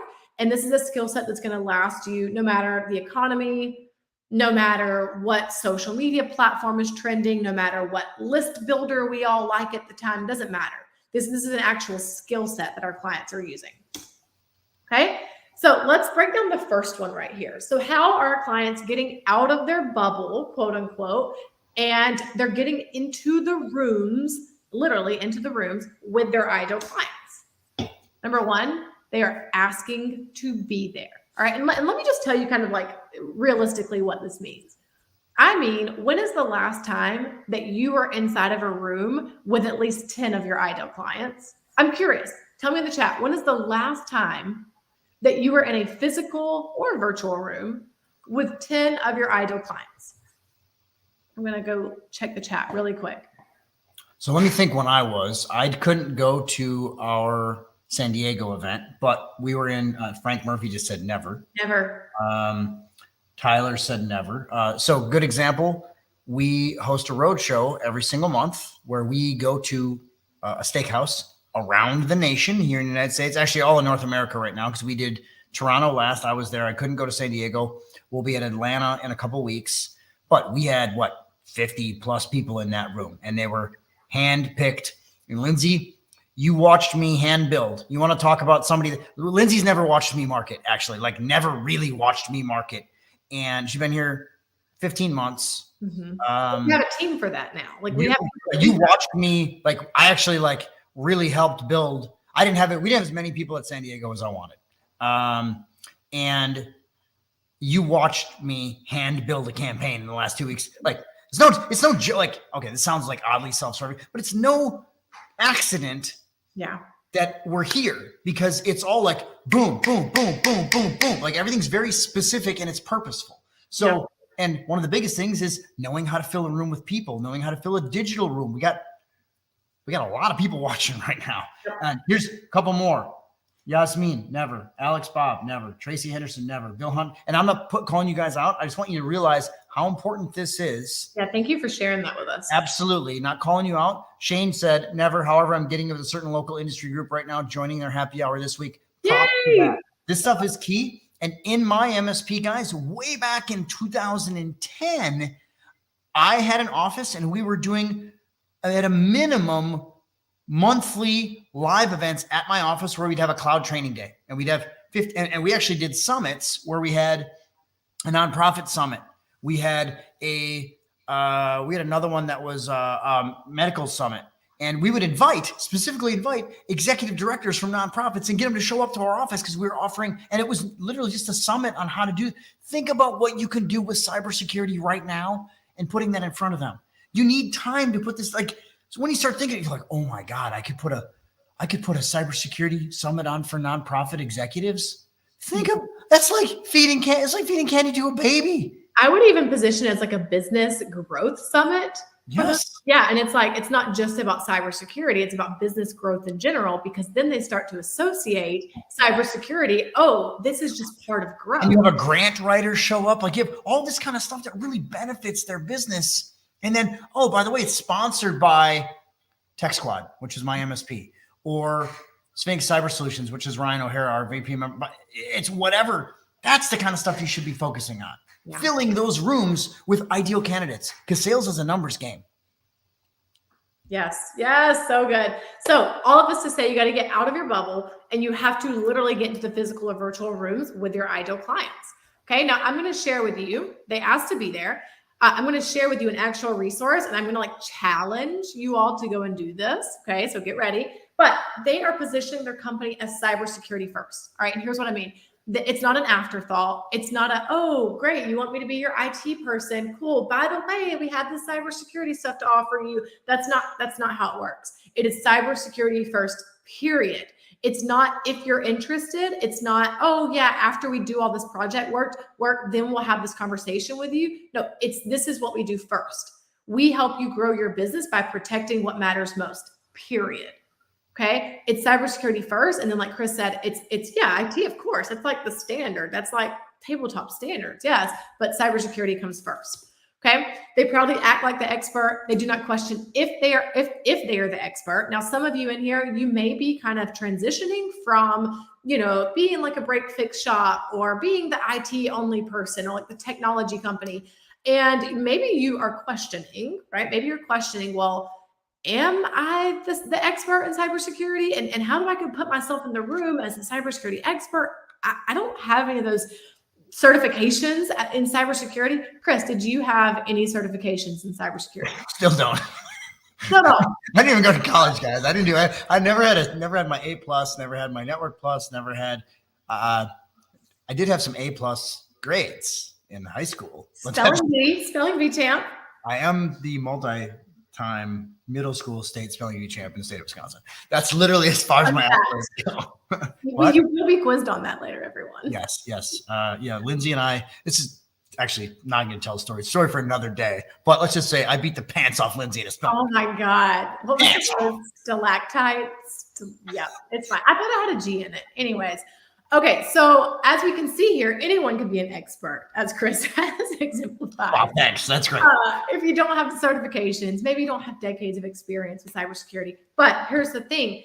Even if you don't know the answer, you don't have to have all the answers, but you just got to know that you can go and obtain the answer. Okay, you can. Here, really quick side thing on this. Yeah. Any of you guys ever watched that movie, Catch Me If You Can? I just watched it last night. So I actually watched Frank Abagnale in person, and he stood, I was in a room of 50 people at an ASCII show, and he talked about it and talked about all these things. And he actually got caught by the FBI after being a Harvard doctor, professor. He was a Harvard law professor for like a year. And they're like, how did you pull this off? He's like, well, I just had to be smarter than everybody else in the room. Yep. So it was like, I don't want to say fake it. I don't want you to fake it till you make it, but every single one of you knows more than your audience. It's just, especially with cybersecurity and especially with hacking, it's just this imposter syndrome that hits us. Yeah. It kind of prevents us from doing all these. You have to believe and you have to be willing to put yourself out there. That's 90% of marketing. And then sales is like a 10%. And I can tell you what, we can predict sales very tightly to that 9% margin, specifically because we give you a process with structure and planning and practice. So you can control a lot of variables with that. Yep. And you know that you have a way to find out the answer. So please do not hold. So those of you that were like, I've never put myself in the room as the expert. I haven't done that. Whatever the case is for you, don't think that, just because I don't have the certification or I haven't put that cybersecurity behind my title yet, that you can't start now. You absolutely can start now. In fact, that's how you start, is just by starting. It's really a wild concept. The way to get started is just to start, okay? Because you may not know all the answers, but you can find them and you can get resourceful. All of you are so resourceful right now to be here, even to be here learning marketing and sales, okay? So you can go find the answers. So here's what I want you to do. I'm going to kind of skim through this script. And you don't have to take screenshots of this. I'm actually going to give you a resource that it's going to have like 5 different scripts in it. But this is going to be, it's really cool how this works. You just ask to be there. This is going to be an actual script that you can send out to your existing clients or your past clients, people that you've worked with, project clients, etc. And you can actually ask them for referrals to go and educate other audiences who are your ideal clients. So let's say, for an example, you work with a CPA's office and you've worked with a CPA's office as their IT or even cybersecurity person, for the last 10 years, right? They're one of your favorite clients. You do really good work with them. You trust them. They trust you. There's this no love trust there. You're going to send them out this letter right here. It looks kind of long, but I actually have a script that you can copy and paste from here in a minute. And you're simply going to say, hey, the work that we have done together, the feedback and the results that we have achieved together are a testament to the value of the work that we do, of this training that we want to go out and offer other businesses like yours.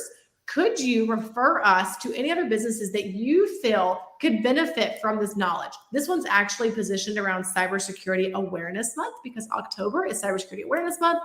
We actually had our clients, we challenged our clients to go out and do this. And several of them had trainings booked within like 24 hours. It was really cool.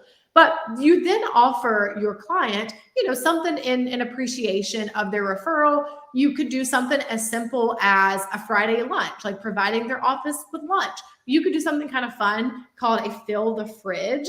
We used to do this in an old sales job that I had where we do these contests and then, district managers would actually fill our fridge with snacks and like drinks and like junk food and stuff. They'd spend like maybe $150 or something and then fill the fridge for us. And it was just a fun way to keep competition going. But you can do this to incentivize your people, your clients who are sending you referrals, right? And so then you literally tell them to make the referral process easy. Simply introduce us via email. Share this link. If you have a quick link page, share the link. If you don't worry about it. Take that part out. Or just send us their contact details and then we'll take it from there. Okay, but the point is that what did we say back here? They ask to be there, right? So let me go back. Oh, that's taking forever. But they ask to get into the rooms with their ideal clients. And if you're not asking for it, if you're not making that first step, no one else is going to do it. And that's really the big theme here. Okay, so I'm going to put a link right here, a QR code. If you're on your phone, you can just go to this bit.ly right here, 7figureMSP.link/ask template. It's going to give you like 5 different scripts on here. Or if you're on your desktop, you can just scan the QR code. But it's going to give you several different templates that you can follow. And I challenge all of you here live or watching the replay to go and send this script. Go and send this template.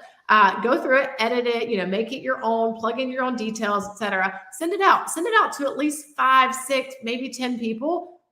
And I bet that you could book at least, I'm going to really go on the safe side here. I bet that you could book at least one cybersecurity or one awareness raising training from you just sending out the simple letter to your existing clients.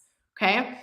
So let me check the chat. Who's going to do that? Give me a yes in the chat if you're going to send this out. If you're going to go out and ask to be in the rooms with your ideal clients.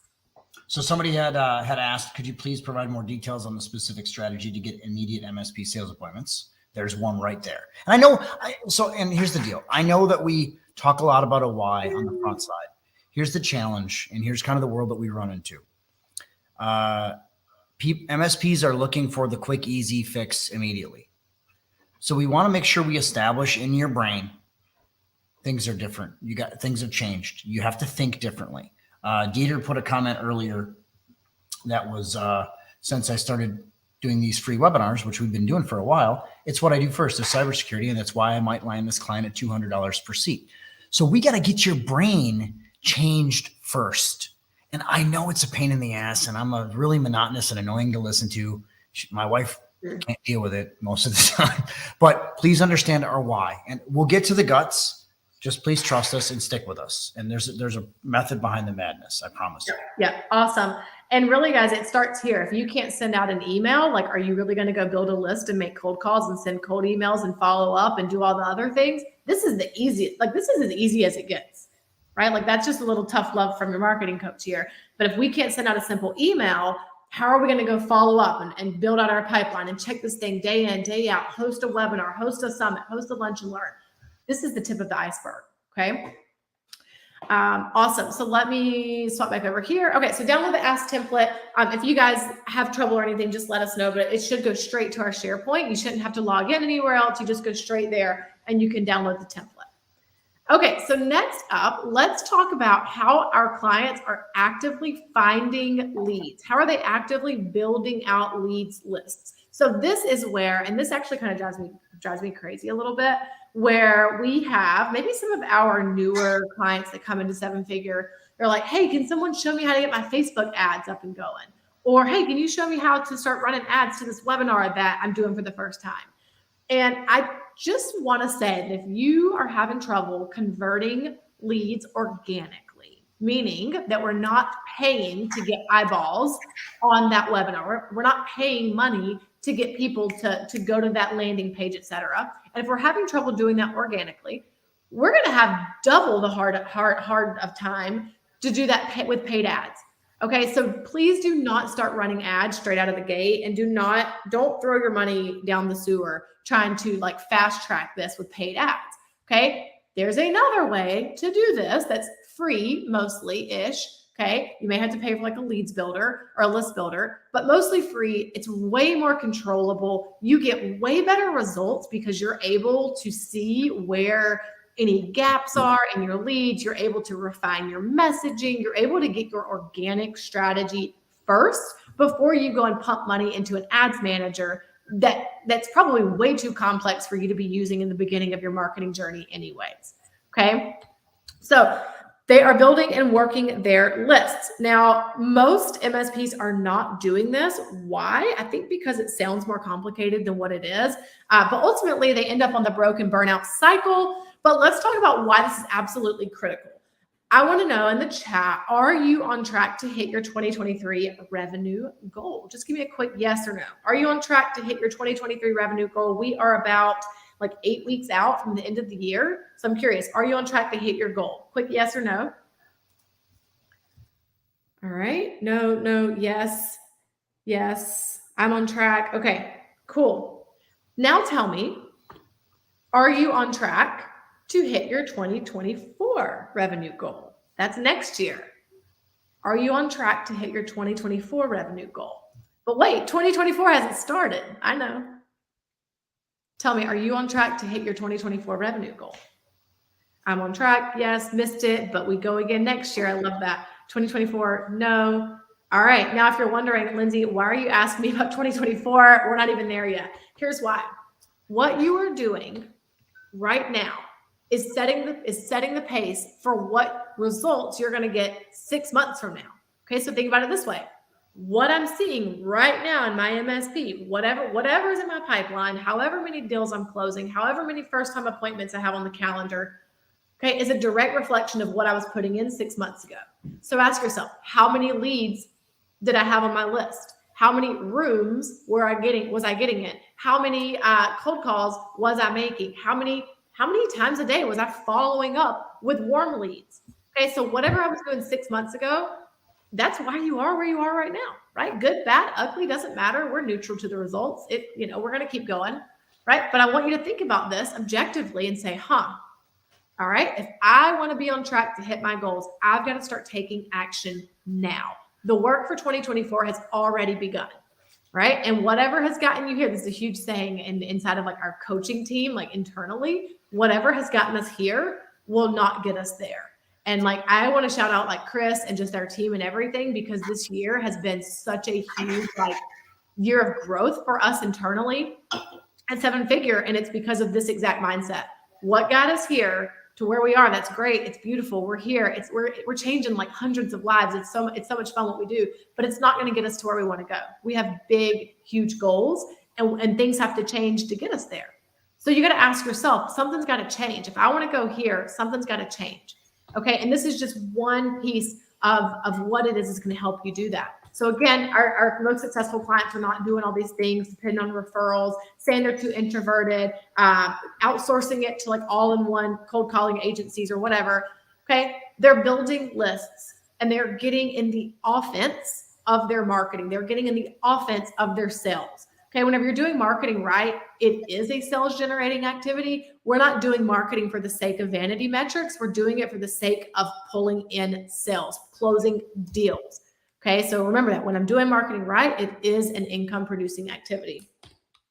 So how are they doing this? Now, this is where you're welcome to take screenshots here, ask questions here. This is where we're really getting more strategic.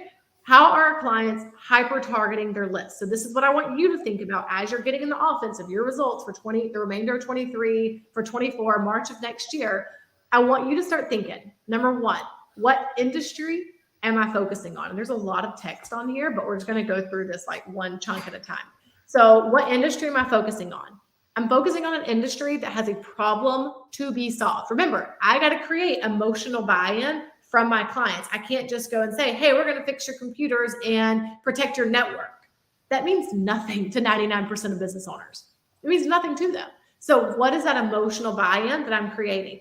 Is it that I'm helping you grow your business to the next level? Is it that I'm helping you protect what matters most? Is it that I'm helping your family's info from being on the dark web? What is that emotional buy-in? And how does it really, really serve this full solution for the certain industry? So an example, accounting firms. Obviously, they have data to protect. There's a huge buy-in there. Nonprofit organizations, which we've already talked about. They have grants. They have, or even like life sciences. These are often backed by investors. They're often very startup. They've got venture capitalists funding them. Okay, so we got to think about there's money to protect there. There's reputation to protect there. Car dealerships are now being mandated by the Federal Trade Commission to make sure that they're safeguarding their clients' data. Okay, so there's buy-in there. Maybe they might drag their feet a little bit, but there's buy-in there. If they want to stay in business, there's buy-in. Okay, so even with your small companies, here's what I also want you to think about this. Even with your smaller companies who are less than 10 seats, they're still charging a monthly minimum. We call this your get out of bed number inside of sales onboarding. So this is your get out of bed number. What's the bare minimum that I'm going to be charging per month for my services? Because again, I'm not charging for, apples to apples. I'm not giving you a line item of everything that I'm doing in your company. I'm providing a solution, which includes all my years of experience, all of my years of expertise, the community that has my back, this community of experts that I'm leaning into, asking questions, getting support. So I'm going to have a get out of bed number. I'm going to have a bare minimum to even get me on the phone. Okay. Our clients are also moving upstream. So as they're targeting these industries that have that emotional buy-in, that have this solution-oriented focus in their business, they're also trying to move upstream. So they're really focusing on companies that have the budget there and that are also in this growth mindset. You've heard that a couple of times today, but they're really, not to say that you can't help the mom and pop shops, the startups, the ones that are just getting going, that are trying to create that traction, but we're really trying to get to a minimum of $1 million in annual gross revenue. Some of our clients have found a sweet spot of going down to like 500 or 750, but I think that $1 million a year in annual revenue is a really safe spot to be in, especially if your clients are given, 3 to 6% of their budget to their IT and cybersecurity. Okay, that's going to put you at a real sweet spot to be charging $300 per endpoint. Okay, and then most of our clients also are serving remote, like a lot of you are serving remote, but they're targeting geographic locations that have a viable market. Okay, so just because you live in a smaller area or in a rural area, or maybe in an area that has a ton of competition, whatever the case is, you can go out and you can target. I was going to say serve and target. You can target a market that has viability there, right? So you can go say, well, maybe I am located in. I just moved from South Georgia. Maybe I am located in South Georgia. I don't think this market is really what I'm looking for. I'm not going to get what I want here. So I'm going to pick up and I'm going to go and target maybe North Florida. Or maybe I would target South Carolina or wherever it is that I wanted to then pick up and target. Yeah. I'm going to give you guys a little trick that I use. This is something that I really like to do. Lindsay, you kind of watched me do this as we build this campaign. We're having an event in Atlanta in a couple of weeks, and I literally went on LinkedIn. This is how I build my lists. I go on LinkedIn Sales Navigator, and we build lists inside of that by targeting, finding some ideal clients, and then finding the category that they're sitting in. So, good example of this. I went to put a list of manually 10 MSPs that I knew of that weren't, a couple were my clients, a couple were prospects. And I went on LinkedIn and looked at the category they're in. Then on Sales Navigator, I go to the category and basically populate the accounts section of Sales Navigator. Yes, it's a paid subscription. Populate the accounts with those categories. And then I kind of narrow down with the industry, or obviously we know the industry because it's a category, but we look at the category, the head count, and the region we want to pull them from. And then Sales Navigator helps us build those people based on the people we want in the room. So we also pick the title, and then we just build our list from there. But we do it for every single city we're wanting to go to. You can do this with you guys across every single vertical. That's how you build your list, and that's how you hyper target. It's a great, and that's just one way. Lindsay's going to talk about a few more things here. So let me show you how this actually works. And there's my transition. So industry, number of seats and users, annual revenue, geographic location. So here's a couple of the tools that you're welcome to use. And like even with the tools that you are using, like for your security stack, Chris has a good way of putting this. We're tool agnostic, right? So I don't care what tool you use, just pick the tool that works. It does the job. It really doesn't matter. I don't have a favorite. I guess I do kind of have a favorite right now, but it could change. It could change tomorrow. So Apollo is one of my favorites right now. I think it's super easy to use. The actual fit or like the lists are good. Like I feel like they're good. They're the numbers are typically good. The emails are typically clean. So it's a good list builder. I feel like. Instantly, they've just built their actual leads builder or their leads finder inside of Instantly. Instantly was originally just for cold email. They just added in the list builder in there. I think it still has some work to do. Like it doesn't provide phone numbers. You kind of have to make sure you definitely go out and clean your list really good. So I think it's fine. It's a good budget friendly option, and it's all in one with your cold email service provider. So it'll work. Is it my favorite? No. All right, Seamless is another really good one. I do like Seamless. I feel like Seamless and Apollo are right up there on the top for me. And then again, all the platforms work, but do you? Now, Chris mentioned Sales Navigator. That is an add-on with your actual LinkedIn account. What's really cool, and I need to add this to the slide deck, but what's really cool about Sales Nav is that, and think about all the people who are using LinkedIn. Why are they on LinkedIn? Why are you on LinkedIn? To find business, to find clients, so that people can find you, right? So if your phone number changes, or if your title changes, or if your company changes, what are you going to do? You're going to go and update your LinkedIn. So the really cool thing about LinkedIn Sales Nav is that it's really updating in real time because it's pulling info from LinkedIn accounts that people are actually managing. Okay, so whereas like Apollo, Instantly Seamless, it's pulling info from the internet, from the web, from websites, all these different directories, and which could or could not always be up to date, right? And a pretty good rule of this, rule of thumb that I know Lindsay runs off of, I also run off of, the best lists are built, not bought. If you think you're going to go out and buy a list of like 3,000 and it's going to be perfect, even with our, and we just started using ListKit. I met the guys that own that company. Lindsay, remember we met those guys at Funnel Hacking Live a couple of weeks ago. We just used them to help kind of put together a similar list, and we're kind of testing the two side by side. We clean them. We verify the emails. We also verify the addresses. So we go through. There's a lot of time that goes into this stuff. It's nothing, anything that's like boom, boom, boom, boom, boom. So great, amazing. Here's your free list, quick, fast. There's no such thing. Take some time, work on it. If you don't know how to do this, go to Fiverr, go to Upwork and find somebody to clean this stuff for you. Find a VA that's good at it. Like this stuff, Lindsay, you know how much time this is my job now, is to like, yes, be visionary, yes, be public facing and all this stuff. Yes, speak, but my job is to drive leads to my setters and closers. That's my job. Yeah. Love it. Love it. Okay. So this is an actual screen grab from Apollo. So you can see where it's literally broken down. Can you see my mouse, Chris, or no? Yeah. Okay, good. So you can literally see where it's broken down. into job titles. So we're searching CEO, president, CEO, and founder, CEO, like all these different titles that our ideal client would have. So we're searching for decision makers here. You can also see location. So we broke it down: Austin, Texas; San Marcos, New Braunfels, Texas. So you can see here we broke down the location. And it's really small, just so you know, we can't really see that, but you can't see it. Okay. They might be able to see it on the other side, but I can't see it very well. Okay. Well, you can see how we're going through exactly what it is that we just covered: job title, location, number of employees, industry, and keywords.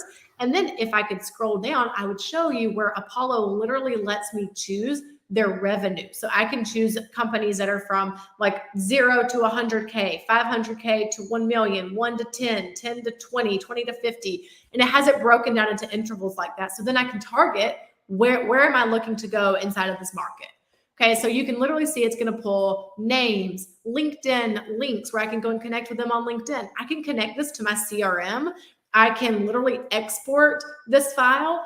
Quick tip here: I never take for face value a clean, quote unquote, a clean list from a list builder. All of your list builders are going to say, yeah, we verify all the emails. Maybe they do, but I always go and double clean it through, we personally use Zero Bounce. I think it's a solid choice. So then you take this list and then you go and clean it again through something like Zero Bounce. And that's literally just you importing the list, and then it kind of spits out on the other end a list that's now clean. So it's going to take out any of your invalid emails, any of your mistyped emails, any of the emails that are no longer in service because maybe that employee is no longer there at that company. So it's going to take that email out of there.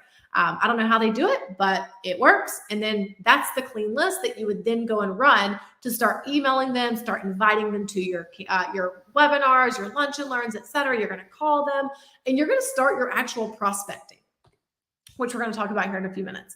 All right. So I want to hear from you. If you were to pick an industry to focus on for the next 3 to 6 months, tell me in the chat in 10 seconds or less, who would you choose? 10 seconds or less. Who would you choose? What industry would you choose? So some that I liked, just so you guys know, I loved wealth management firms. They need compliance. They need a lot of stuff. They need a lot of management. I liked professional insurance organizations, privately owned, usually actually auto owners insurance. They have a huge network of dealers that are all independent. Love that. Also loved charter schools, loved elderly care facilities, all of those together, along with, I was a huge fan of nonprofits. Like we did Ronald McDonald House. We did Big Brothers Big Sisters. We had all kinds of those in the Milwaukee market. Some really good ones coming in here, Lindsay. So we got, Mike said, accountants, CPA, financial, insurance, accounting industry, private health. Man, that was a good one. We had one that was like this gene research place that was just like insane. They had like money coming out of everything. Public service. Got a client in Canada, Danny Taylor, just killing it in municipalities. Tracy Dental, we got another client in doing dental really well. Frank's doing manufacturing. All great job, guys. Yep. All those are great. All right, so you can go ahead and scan here or grab this link. This is going to actually take you to our cold prospecting pipeline, the 7 steps, what it looks like, and it's going to actually take you through defining your messaging, your ideal target audience, who it is that you're going to start putting in your list builder. So go ahead, grab this resource, put it into work. Okay. Let me see. Can I put this in the chat? I think we had we'll come back to it. We'll make sure that you all get these links after we're done. Yeah. All right. We'll give it out the replay too. So don't worry about that. Yeah, absolutely. So now what happens when our clients build those lists of target clients? So like you heard, Damon was in here. Damon's in Marketing Machine. He's ramping up his time. He's going to try to close this huge deal.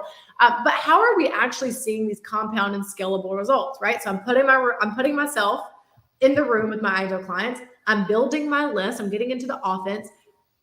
But what do I do then? What do I do once I get the list? How do I actually get them to and through my sales pipeline? Okay, we have to build a set of skills that supports the strategy that thrives in the market. Here's what I mean. Here's our typical sales pipeline. We've already talked about this today. I get a cold lead in. I move them through my sales process, first time appointment, discovery call, cybersecurity risk assessment. I go and present those findings. Then I close the client. No, all roads will always lead to the CSRA, always. Doesn't matter. I do not skip that step ever. Okay. But the problem with this, and I think that we have to do a really good job as you know, you guys as marketing coach for the day, I have to make sure that you realize buyers are informed. They're buying from emotion, justifying with logic. We got to provide a higher experience, all these things. And then if I go simply looking at this, I'm skipping a huge, huge piece. And if you think that most of your cold leads are going to come in and they're going to jump straight to a first time appointment the first time that you talk to them, and they're going to just move through your sales pipeline all willy-nilly, right? That's a Southern saying. You are going to be disappointed. You're going to be disappointed and you're going to say, Lindsay, this is broken. It doesn't work. And Chris Weiser sucks, right? Here's the thing.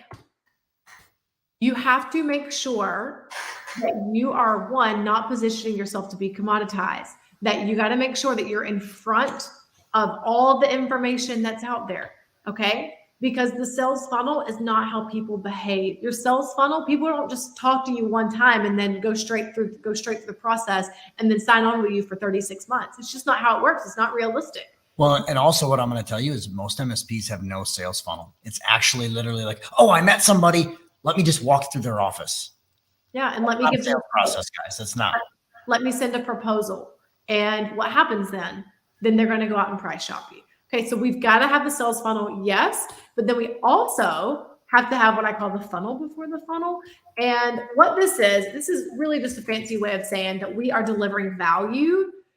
Everything that we do is rooted in trust. We're building genuine relationships with our prospects. We are not expecting anyone to buy overnight, okay? We're elevating our services through hosting real campaigns, doing these webinars, calling, following up, really taking the time to nurture our prospects, which not only gets us out of this place of commoditization, but it also naturally pre-qualifies our leads. Okay, and I'm going to kind of talk about how this works here in a few minutes. So here's where this step goes. So whenever I build this list, so you guys just saw like literally our list inside of Apollo, I build this list. Then I'm going to go and drip this list into an actual campaign where I am calling them. Actually, I'm going to send them an email. I'm going to, send them an email inviting them to our upcoming webinar where we're going to be teaching why you need a cybersecurity risk assessment. Okay. Then I'm going to follow up on that email with a call. I'm going to ask to speak with them. Hey, we're putting on a community training next Thursday, 3 p.m. We want to make sure that all of the CPAs in the area have access to this on how times have changed and what it is that you need to do to get in front of this change. Can you make it? Okay, cool. Let me send you an invite over. So I'm making sure I'm emailing, I'm calling. If they don't bite the first time, no big deal. I don't take it personal. I don't take marketing personal. It's a numbers game. I go by data. DATA, right? Data drives these decisions, not emotion. Okay, so I call them, I email them. I'm probably going to send them a nice gift in the mail, maybe a postcard or something kind of funny to go along with October, something spooky maybe, right? I'm going to put them inside of this nurture campaign that builds trust, builds awareness. I'm going to make sure I add them on LinkedIn. I've got all these strategic pieces that are happening in order to build trust. Okay, in order to one, pre-qualify those objections so that it makes my sales process easier, but two, it shows people that I really care.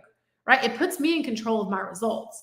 So you can see once we take them through this nurture campaign, then we have first time appointments, then we have discovery call, then we conduct the CSRA, present our findings and close the client. Okay. I actually was watching a video from Gary V. Gary V is a huge, influential leader in social media and marketing, sales, business, etc. And I was just watching this yesterday, actually. He said that used to, and Chris, we kind of talked about this a couple months ago, but used to the recommendation for social media marketing was 3 pieces of content a day, which is insane. He now recommends 9 pieces of content per day. I'm not telling you to go out and put out 9 pieces of content. Okay. I'm actually not telling you to do that. In fact, I'm telling you to double down on actions that are more trackable, okay, than social media, which means emails, calls, touch points, personal touch points, webinars, lunch and learns, these places where people are giving you their true attention for 45, 60, 90 minutes, a half day, a whole day. rather than me having to pump out constant content that I really can't measure and that people are only looking at for like a quarter of a second anyways. Okay, so choose your hard. All right, so just know that whenever you're putting out your funnel before the funnel, you're actually running a strategic campaign, which is what we do inside a marketing machine. You're weeding out people that are not a fit. Okay, you are strategically educating your prospects so that they understand the risk, and you're never convincing anyone that they need to sign a contract with you. I don't want clients that I have to convince. I don't want to work with people that I'm basically having to like twist their arm and bribe them and give them all these discounts to sign, because they're going to be the first ones that bounce their payment. They're going to be the first ones that want out of their contract. We don't want those types of clients. Okay, we want to make our sales process easier. We want to help our salespeople, our closers. We want to remove the people who say, I can find it cheaper. That's not what we want anyways. So really quick, I'm going to use Will as an example. Will came into Marketing Machine November of 2022. That was last year. Life happened, business happened. He didn't actually run his campaign until March of 2023. So about 6 months later, 5-6 months later. The first run, it was a dry run. Okay, he had zero conversions. I don't even know if anyone actually showed up live to the webinar or not, but he did it. That was huge progress. Then he ran the campaign again. I believe this was the Why You Need a CSRA campaign. He ran the campaign again. He had more people actually attend the webinar this time. Again, 0 conversions. Okay, and I want you to think about how all these actions compound over time. How we are not going to walk in the door. We're not going to call a lead for the very first time.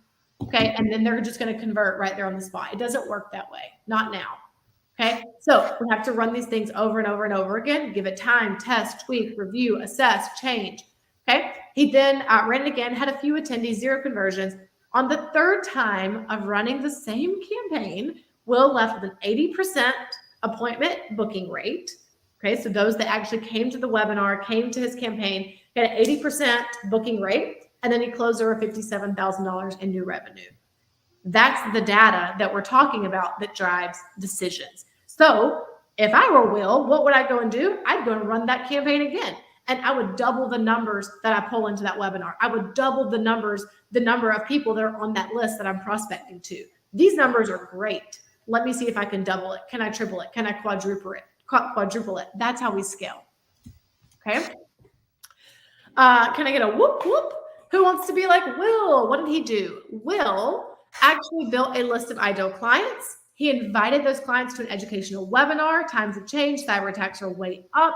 Here's how we need to make sure that you guys are protected. This is what we're delivering in every single one of our webinars. It's the same message. Delivered his training, built report, and then sent his leads to the CSRA. So that's how he's nurturing them. Okay. And then he repeated the process over and over and over again. He kept repeating the process, refining. After entering into the sales funnel, okay, we have a very streamlined sales process. You guys just saw it laid out. So cold lead, nurture, first time appointment, discovery process or discovery call, CSRA presentation, then closed client. We never skip steps, and we run that process on repeat every single time. He took his time. He did not skip steps. There was also neutral attachment. So you probably have heard me say this today. We have 0 emotional connection to the outcome of the results. 0. Right? You heard Chris say earlier that we had less people in our actual roadshow in San Diego. And I think I had like a 5-minute temper tantrum, like Ryan and myself and Maria. We had like a 5-minute temper tantrum, and we were like, oh, you know what? This is so cool though. We have people here in this room that drove here to be here with us. They paid for parking meters. We're about to go in here and go rock it. And that's exactly what we did. 0 emotional connection. That's it. We're going to go do our thing, deliver our message the same way every single time, no matter how many people are in that room. And I think you booked 100% of appointments. We did. We had a 100% booking rate. Yes, we did. And then also, my mouse is not working. Your whole PC just froze, like your screen froze. Okay. It's that Mac. She's on a Mac, guys. Oh, I know better. Can you hear me? No, I can hear you. Yeah, but okay. Like your camera's frozen. All right. Well, this is great. Okay, so basically what we want to do is we want to make sure that we are moving leads through the pipeline and following this repeatable process, okay? The skill set piece that we talked about. Hey, why don't you just leave really quick and then come right back in? Are you kicking me out right now? Yeah. All right. But it's fine. I can run the room on my own for a minute. It'll be all right. Hey, actually, Chris, if you will share the resource that comes right after this, that would be good. Yeah, let me just bounce on my side back. We're almost done, guys. I know this is a lot of stuff, but I'm going to move this to my screen. Okay, there we go. That's a great picture of Lindsay too. This is amazing. Oh, I can't leave the studio. I'm just stuck here. Just bounce your browser out. You should be able to do that. All right. It's like literally close your browser and just come back in. You're fine. Okay. All right. Yeah, Alex just said, "Hey, I hope it's not a cyber attack." This is my picture of yourself too. It's great. Stop it, please don't. I got your slide up here, so I'm going to bounce one slide ahead here, guys, so you can see that. And I know we're almost done here, but some positives here. Obviously, you look at this, making sure. I want to kind of just reiterate what Will did on the closing side, because he had that zero attachment to it. But more importantly, he sold them that one inclusive plan, but it all started with the CSRA. So all roads started with an assessment. And I don't care if it's an existing client that you're bringing back in, what vertical it is, what type of client, small, medium, or large, all roads always start with a cybersecurity risk assessment. So thinking about that, I'm going to show you kind of the deliverable that Lindsay has. This is how well we know each other's slides, so it's kind of cool. But think about that scenario where you're at. So what I suggest all of you do, and you're looking for some deliverables or some things that you can actually do to take you to the next step. Some things that are really, really important out of this are looking at how you're going to invite that list. So I would 100% create a slide or a webinar and a slide deck around this. We have this included for our existing clients. Why you need a cybersecurity risk assessment. Most end user clients have no idea what that even is. But if you create this wedge on the backside, Lindsay's back in, so I'm going to add her back in here. If you create that wedge on the backside, hello, welcome. Hi. But I'll let you take back over here, and I can just run the slides if you want. But I'm just talking about how important it is to make sure, and where we go into this deliverable, to create that wedge of why they need a cybersecurity risk assessment and present that to them. And I'll hand it back to you. And I'll just run the slides. Just tell me when to advance. Yep. Okay. So what I'm going to release to you now is an actual slide deck, an actual presentation, basically a campaign of how you are going to build awareness, educate. So you see here, educational training / webinar, how you're going to actually educate your prospects and ultimately move them into your sales pipeline. Okay, the actual campaign slide deck that we're going to release to you is called "Why You Need a CS." You're giving that away? Okay, I didn't. I am. I know you do this every time. I'm like, crap. Pretty soon he's going to take it out of here. So get it while you can. Okay. Okay. So the campaign that I told you guys that we have for our clients, apparently Lindsay's giving it to you. You're welcome. Oops. Didn't know that. Sorry. All right. So make sure that you grab the campaign right here. You can use the perfect. You can use the QR code. You can use the link right there. It's going to take you to a Canva template. If you are not using Canva, guys, we got to get with it. Okay. Canva is the bomb. It allows you to, this is not a pitch either for Canva. This is just what we use internally. So you can edit your slide deck right there. So whenever you build your list, you're going to go out and you're going to literally invite them to this webinar, to this educational training, where you're going to be showing them how it is that times have changed and how they can ensure that their business is protected going forward. This now, also, side note on this. Sorry, Lindsay. Okay. Side note on this. I would customize this per vertical. Yes. But could you present this to a chamber? Absolutely. Could you present this to a B&I group? Absolutely. Could you present this to a CPA firm? Absolutely. Could you present it to a group of CPA firms? Absolutely. They need to understand. I also would make this. First of all, they need to understand why they need a cybersecurity risk assessment. That's critical. They should be coming out saying, oh my God, when's the last time I had one of these? Mm-hmm. But they also need to understand why it's critical for them.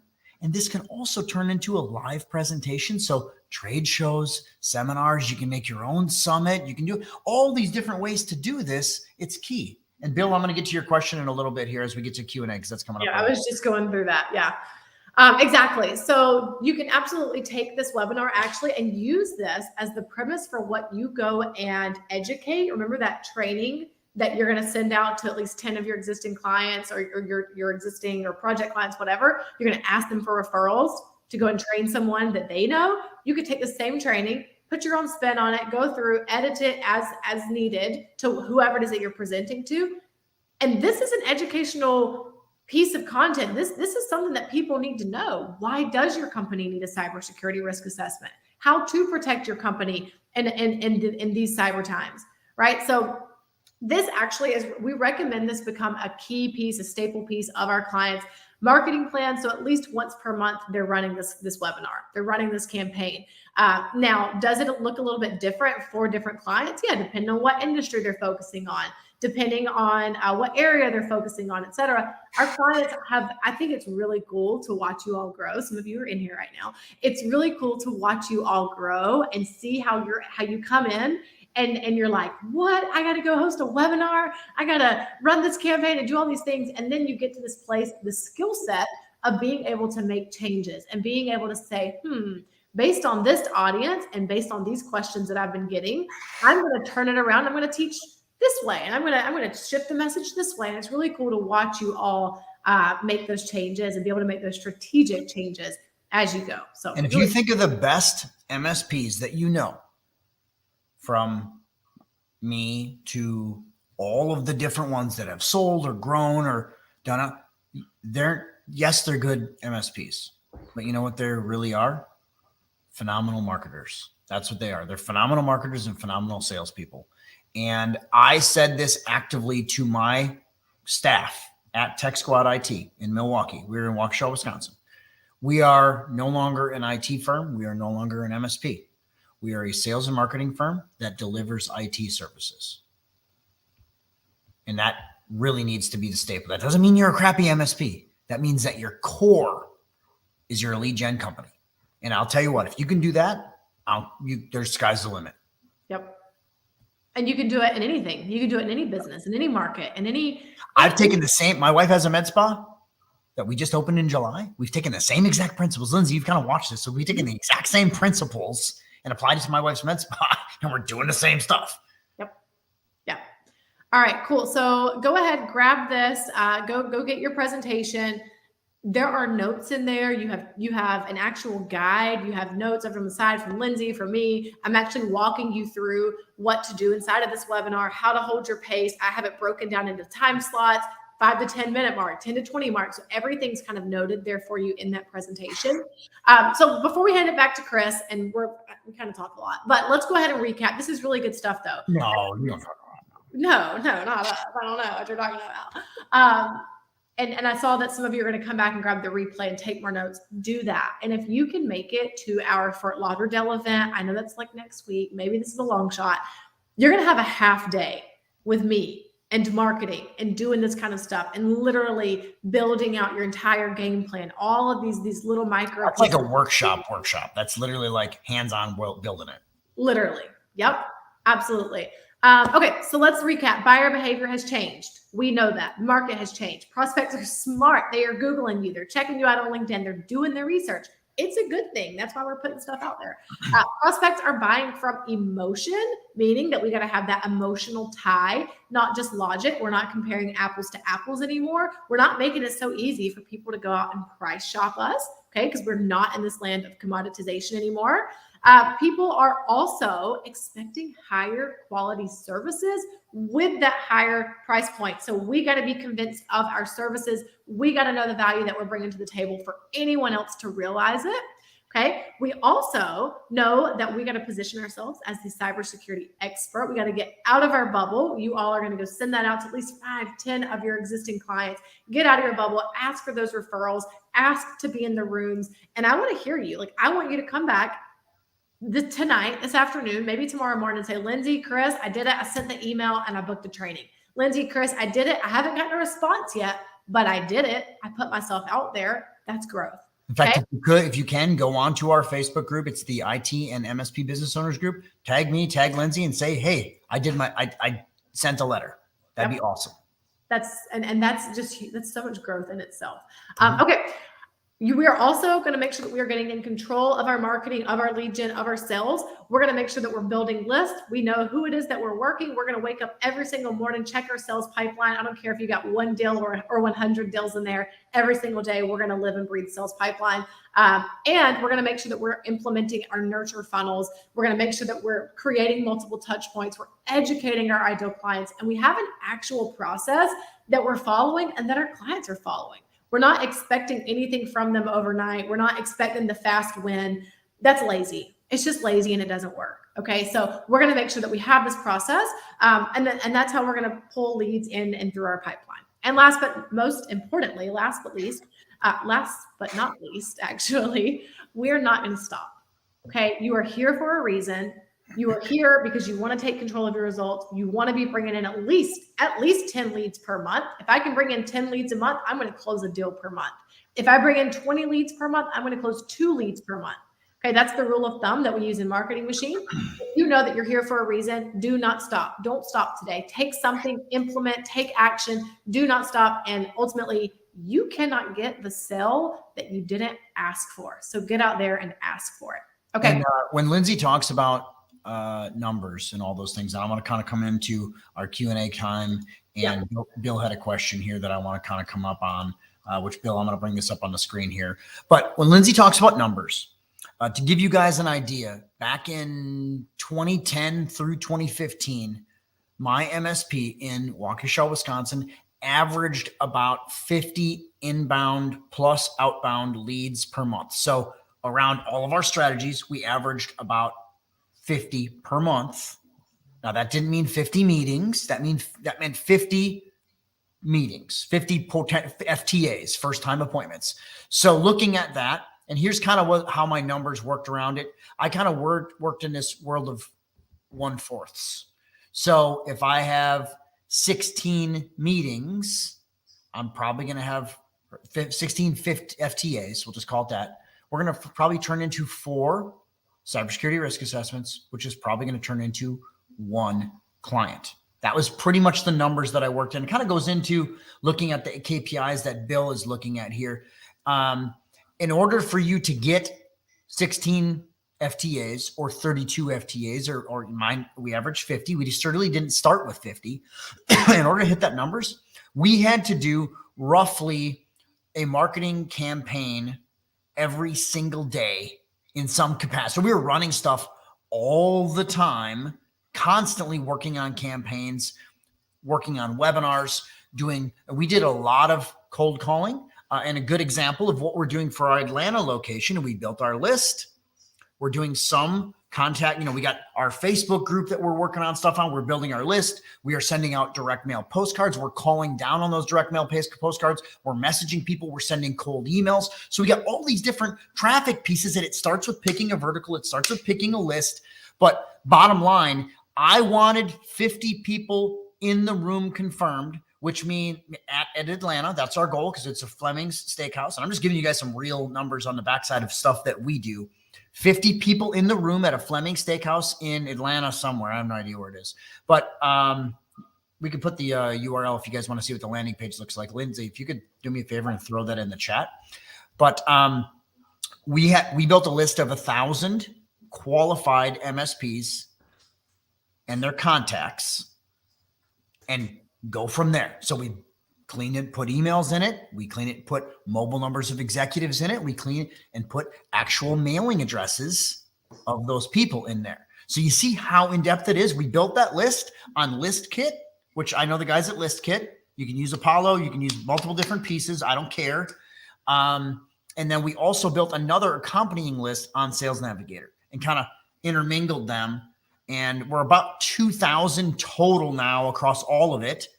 And we built a postcard. In fact, I'll show you guys what the postcard looks like. Let me pull it up here. And I know this is, Bill, it's kind of not perfect what your question was, but I just want to make sure you guys understand. And here's what this is what our postcard looks like. Mm-hmm. So it had a QR code on it. Want to double your MRR in 2024. See how it goes to the goal.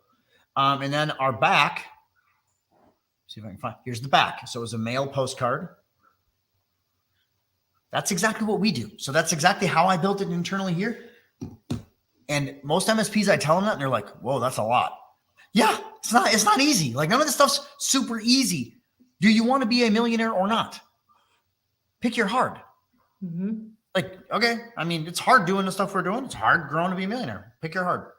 That's I'll also say with Bill's question, the core KPIs that we're in, think about a KPI. I don't want to look at every single metric under the sun. What are my key performing indicators? I want to look at how many appointments am I booking and how many conversions are taking place. Yeah. If I'm booking 0 appointments, well, I can't have any conversions. But if I'm booking appointments and I'm still not having any conversions, that tells me that I'm probably not getting in qualified prospects, or someone's dropping the ball in that sales conversation that's happening in that first appointment. So just think about another question from Barry here. How do you leverage data and analytics to refine sales and marketing strategies for high ticket MSP and cybersecurity services? Now this is a beast. There's a couple things with this. Number one, 99% of MSPs aren't doing this. I'm going to say 99.9% of MSPs are probably not doing this. That's thing number one. So we focus on making sure that you're actually executing a basic marketing campaign. I'll say that. Lindsay, any feedback you want to add on this? Because I think simplicity scales. Period. Simplicity. That should be a t-shirt slogan. I know. Like, I am on it today. I'm on it. So simplicity, Barry. And it kind of comes back to, are we going to send the email, right? Are we even doing like the bare necessity of things? And that's going to tell a lot on how much we need to refine and analyze. Because if we're not doing the simplest of things, and not to say that you're not, I don't know, but if we're not doing those, then there's really not much to analyze, right? But like we were kind of saying with Bill's question, am I booking the appointments? Yes or no? If I'm not booking the appointments, how many calls am I making? How many emails am I sending out? Okay, great. In my emails, how many are opening? What's my open rate? What's my reply rate? You kind of have to dive into each one of those cogs on the wheel to figure out where's the gap. Where do we have to like look at those results, which is what we do in Marketing Machine. Yeah. Another question from Tracy. You're sending a replay, right? Absolutely. There'll be a replay out. We actually already have the replay page. It'll just be up and you'll get an email in the next 24 hours with it. So that's 100% there. Got a couple of questions and I'm going to answer a little bit of this because this goes kind of into the tech side, which I'm not really going to get in the deep depths on. You're welcome to ask me on Facebook group and I'll answer this. How do you handle the onboarding process when starting with a new client? Starts with a project, 30-day time period and single stack. I'm a big fan of the Southwest Airlines method, which is everybody's on the same stack across your entire client. We're stack agnostic, tool agnostic. So it kind of depends. You know the stuff that should be in it, but don't get obsessed with that. Focus on sales and marketing on the front side. Close the deal. We give our whole thing is an accelerant, and we kind of include all this. I'm going to talk through our stuff in a minute here. Also, do your clients get assistance guidance with MSAs and SLAs? Without question, we include templates on that. I'll talk about that in a minute here as well. Any last questions before we get done? I think we're good on some of this stuff. And if anybody's got a question, somebody on the call already sent me a DM and I was answering it. Feel free to DM me on Facebook. I don't care. LinkedIn too. LinkedIn's a little harder because I get so much spam that VAs run that for me. So it'll take a couple days, but Facebook, I actually answer all of my DMs personally. If you want to slide into my DMs, I'm down. Slide into them DMs. That sounds kind of weird, but I'm down. So here's Bill Hunter's last question. My last question is, are there any common pitfalls or challenges that MSPs should be aware of when implementing these lead generation strategies? Honestly, lack of execution. I was just going to say that. That's it. This isn't going to work out of the box. You look at what Will what's Will's last name? Will Casterlow. You look at what Will did. Didn't work the first time. Didn't work the second time. Third time he killed it. That's marketing. That's literally sales is a numbers game. You have to execute, which means you need time. In fact, Lindsay, I've never asked you this. Direct email, cold email. What is it? What is a phenomenal response rate? Oh my God, a phenomenal response rate. Like give me like 5%. And I'd be 5%, guys. Cold email, cold direct mail. Like you're literally looking at things that have single digit response rates as out of this world. So it takes massive amounts of branding and authority and touches. Lindsay and I were just at the ClickFunnels Funnel Hacking Live annual conference, and they're actively talking about there how people have the attention span less than honeybees now. Yep. So it takes 20 plus touches to get someone's attention. So it takes massive amounts of stuff. So honestly, build a small plan, pick a couple of verticals and hammer them with valuable stuff. And if you look at the webinar we just did, we gave you some stuff that was so good, we should be charging for it. Like the stuff that Lindsay put in here without approval, by the way. Ask for permit or ask for forgiveness, not permission. Right. This is in our client stuff And it's great stuff. Like, it's great stuff. You know what the limiting factor is? You know why we give it away? Because people don't use it. Nobody uses it. That's true. So take it and execute. And you're gonna and if you do anything, it's funny. I was sitting there. Came home from a trip yesterday. Was talking to my wife's brother. We're like driving into a music venue last night and kind of watched some music as we came back. And he's like, "How have you seen how have you doing so much success?" And I'm like, "Hey, I got a webinar tomorrow. The last time you were in town, what was I doing?" He's like, "Oh, webinar." I'm like, "How many have you seen me do?" He's like, "I don't know, 30." I'm like, "That's it." Like, I do a webinar twice a month, every single month. I do countless lives. I do countless emails. We have countless systems, and we just repeat and repeat and repeat. Value, repeat, value. That's it. That's it. So, Bill, to come around on your question, the biggest limiting factor isn't all this other crap. It's you doing the shit. Sorry, but that's it. This is why this is out there, by the way. This is why people hate me. Because I'm it's you. Yeah. But the cool thing is you can fix that real easy. So, okay. Couple quick things. What do you charge for the CSRA? We start at $1,500 and go up from there, $100 an employee. Start at one person company, $1,500. Get out of bed number, $1,500 and go up. Charge something. Don't give it away for free. Yes. Got one from, I don't know who this is, Mobile Auto Detailing. Great. I don't know if you're an MSP, but amazing. Thank you for that. You want to come? Hey, this can actually apply to your mobile auto detailing services as well. I'm down. Same stuff applies. Mm-hmm. Paul said, in fact, Paul was on onboarding this morning. I'm a couple weeks into the program and supporting the group. Thanks, Paul. Appreciate it, buddy. Yep. You're doing last query from Alex. How can we enhance our cross-selling and upselling strategies for existing clients, particularly in the context of high-ticket cybersecurity and MSP services to potential clients? First of all, this is exactly what you do. Paul Jackson is a good guy to say, here's how they do it, because he's literally was on onboarding this morning with me. But make a list of your clients, book a meeting to talk about cybersecurity. In the meantime, do a cybersecurity risk assessment for free on them. You're not going to talk about that, but you're going to book a meeting to talk about cybersecurity, and you present them the results and show them the risk. We give you all the content for that, what I'm going to walk through in a minute, but that's realistically how to do it. And you should actively be doing either, depending on the size of the client, either a monthly technology business review or a quarterly technology business review. And that's when you do all this stuff. You don't talk about tickets and reports. Talk about shit that moves the needle. Mm-hmm. Talk about stuff that they care about. Nobody cares about reports. Nobody cares about how many times you scanned for viruses. Nobody cares. Show them the stuff that matters, not that crap. Okay. All right. Last question is done. So I'm going to keep moving forward here. We got prizes coming up. Sorry for the lengthiness today. Lindsay talks way too much. Sorry, not sorry. Great, though. She knows Lindsay and I are really good friends, and we do such good work together, and it's a lot of fun. We actually are even better live, which is crazy. It's cool. So I'm going to talk really quick about our 7-figure MSP Inner Circle coaching program. Would love to have you guys as part of the program. Just some good examples. Brian Wooster, been talking about him a lot. Some of you guys are here on our onboarding. Brian signed in our program 45 days ago. My first just signed the contract. They were an hourly client. 16 computers signed up to a 3-year deal, $2,000 onboarding and $3,500 a month. You're welcome to reach out to Brian. He's a really good dude. He's been in the program 45 days. He's presented to, I believe, 6, 7, 8, 9, 10 clients, somewhere in there. I don't know exact numbers on that, but joined 8/24/23. So he joined, what is that? 45 days ago. I wasn't far off on that, a little bit off on that, but a little bit. First closed deal was 9/15. So a month ago, 4 presentations in 3 weeks. With a 5th, it's a little bit old. It's 2 weeks old. Sorry.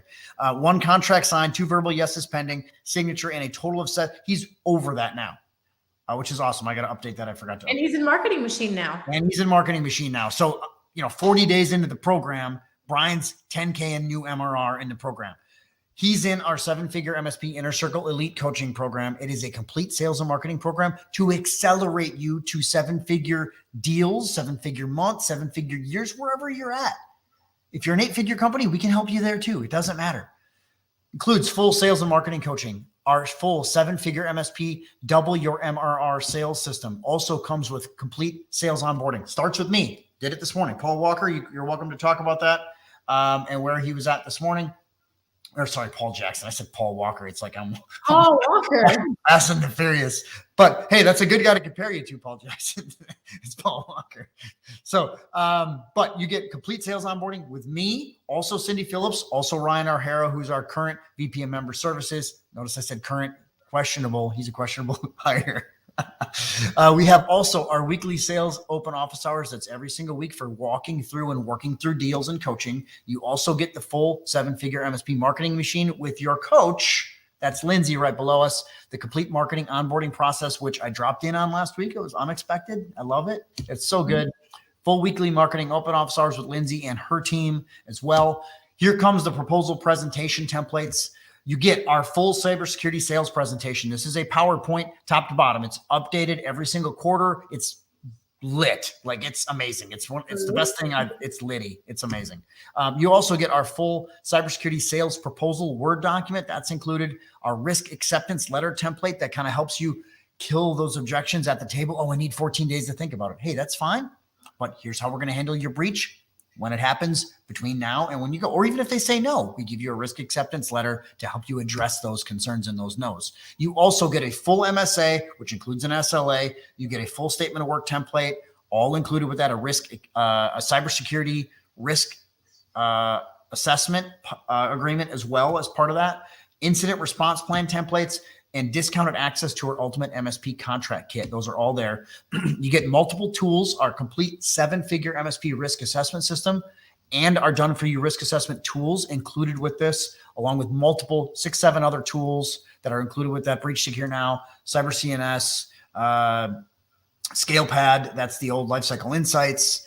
We got Augment, we got SaaS alerts, Breach Secure Now, all that stuff included with the program as well. Our hiring machine, our full MSP CRM Wise Track, marketing campaigns, all this stuff included. So what's the next step? You guys saw all the stuff that's included. So we got all this stuff here that's included in the program. Your total value around, it's probably over 15K a month at this point, but we're just going to document 14K on the screen.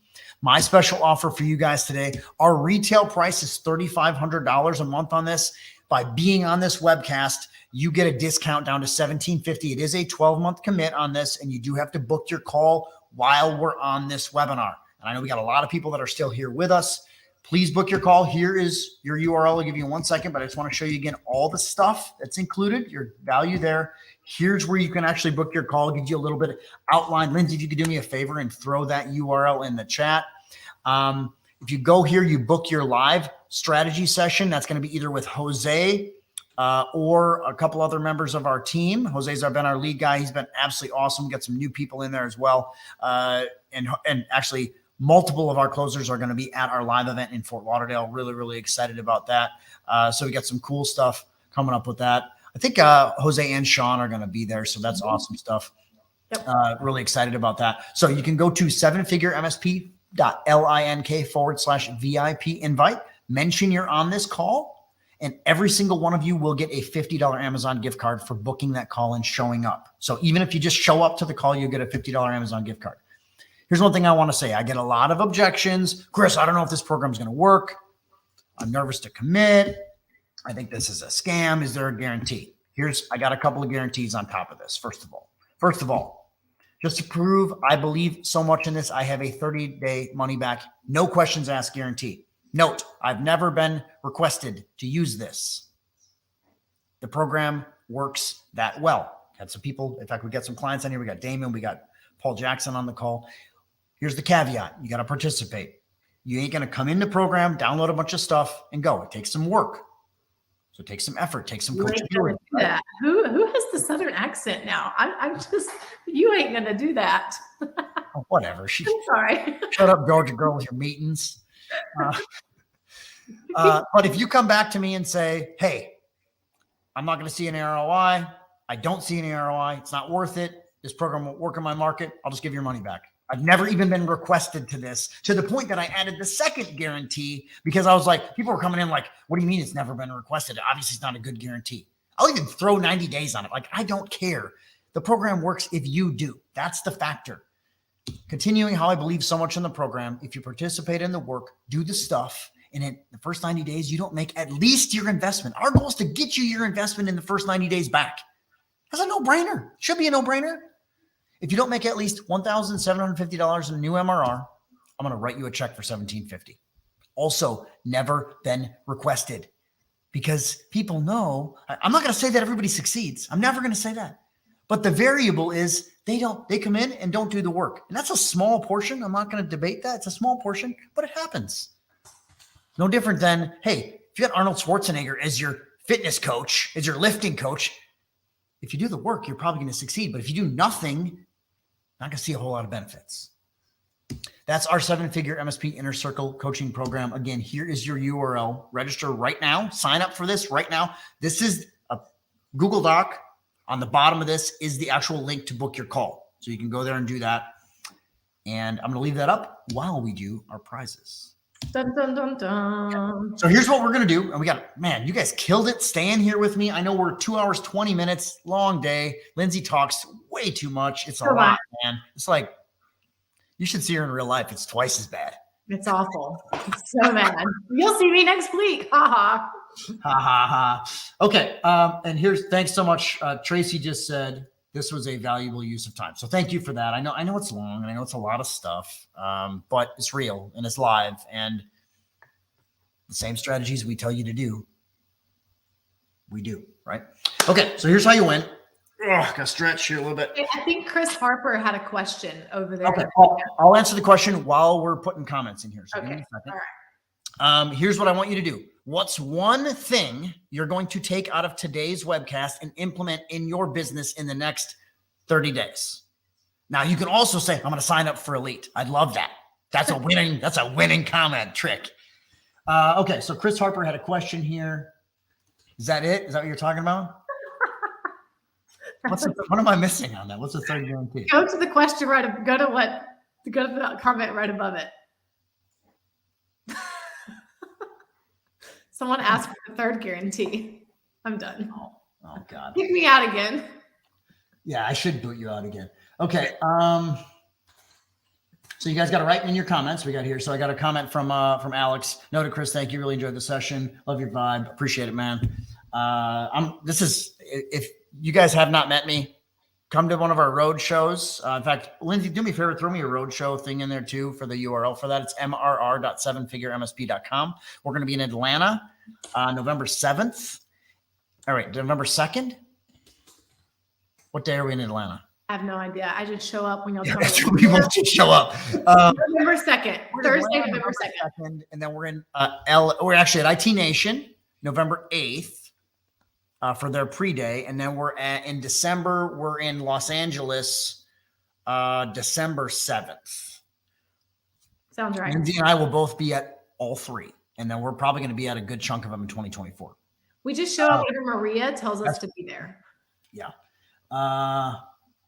Okay. So I see. Okay. Now I get it. Somebody asked for the third guarantee. Now I get it. Blah, blah, blah. Okay. Yeah, Lindsay going to get booted again from the presentation. Oh no, my computer's frozen. Here we go, man. Some great comments here, guys. Jonathan, this will help you probably position to all your services. I love that. Thanks, Patrick. It's good to see you, buddy. Cold emails from Dieter.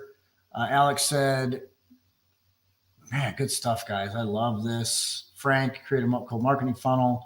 Alex said, I'm quite impressed with how Will pushed through to seal deals before entering the sales fund. I mean, that's real. And Will's a small business in Chicago. Yep. So to give you an idea, like I think he's like 3 guys now, but he's a smaller MSP.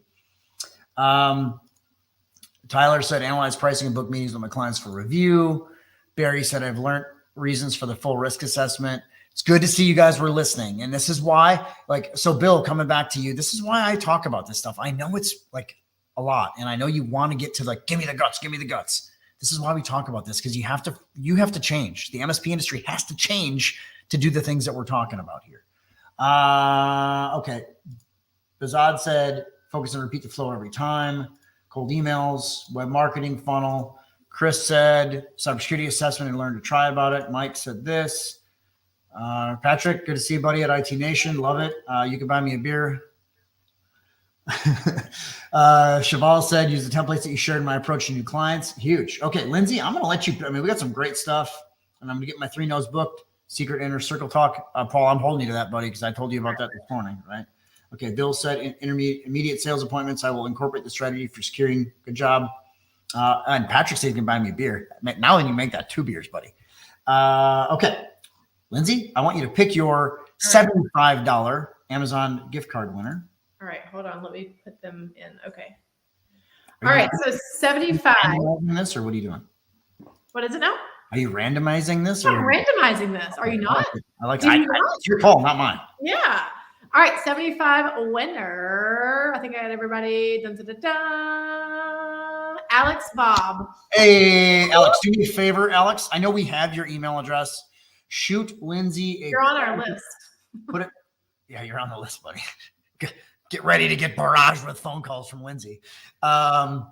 Shoot us with your email address, or put it in the chat if you can. I like that. Okay. Who is your $100 gift card winner, Lindsay? All right. $100 winner dun, dun, dun, dun, is Tyler Hempel. Tyler, congratulations. So we got a $75 gift card winner for who was it? Alex Bob. Alex Bob. Mm-hmm. Please. Okay. Alex has got his email address in there. Appreciate that, buddy. Second, Tyler, put your email address in, and we're going to get you the Amazon gift card for $100. So Tyler, throw us your email in there. If you can do me a favor, Lindsay, and copy that would be great. Yep. Got it. All right, guys. Now you're putting it on the screen. Now everybody sees Alex's email. Way to go, Lindsay. I mean, it's literally in the chat. Okay. It's fine. It's not on screen. Safeguarding your data. Okay. Tyler's got his in there too. All right, guys. I just want to say thank you so much for being on with us today. My name's Chris Weiser. Hope you enjoyed everything we did today. I know it's a long time, and I know we are talking about a lot of good stuff, but it matters, and it's really important that you change how you think. And we call it reframing your brain, because we've been doing MSP the same way since we started, and it's times have changed. Mm-hmm. And something that Cindy Phillips, our head sales coach, says, if you do what you always did, you're going to get what you always got. And it's pretty damn accurate related to price objections and sales and going up against all this different stuff. So if you want to change your business, change your life, please give us a shot at 7-Figure MSP. You will not, I promise you will not be sorry at that. Lindsay, any parting ways from you, young lady? I think this was a great training. Thank you all for being here with us. Go back through, listen to this again, go binge our content. We have so many trainings that are inside of the big Facebook group, the IT and MSP business owners group. Have a conversation with in the guides section. It's in the guide section. Yeah. So all of the stuff is in there. Go through this. And this is it, guys. Like, this is the secret to getting 10 leads, 20 leads, 30 leads, 40 leads, however many leads you want. Like, this is the secret. This is the thing. So it's taking what we've taught and just repeating it, rinse, repeat, and staying consistent. So thank you for being here today. And I hope to see you all in Fort Lauderdale. Or here's another fact. If you want to come to see us in Atlanta, or if you want to come see us, we have options. We got Orlando, and we also got Los Angeles. So we'd love to see you guys, and we'll talk soon. For Lindsay Badil, my name's Chris Weiser. We'll see you guys soon. Take care. Bye-bye. Bye.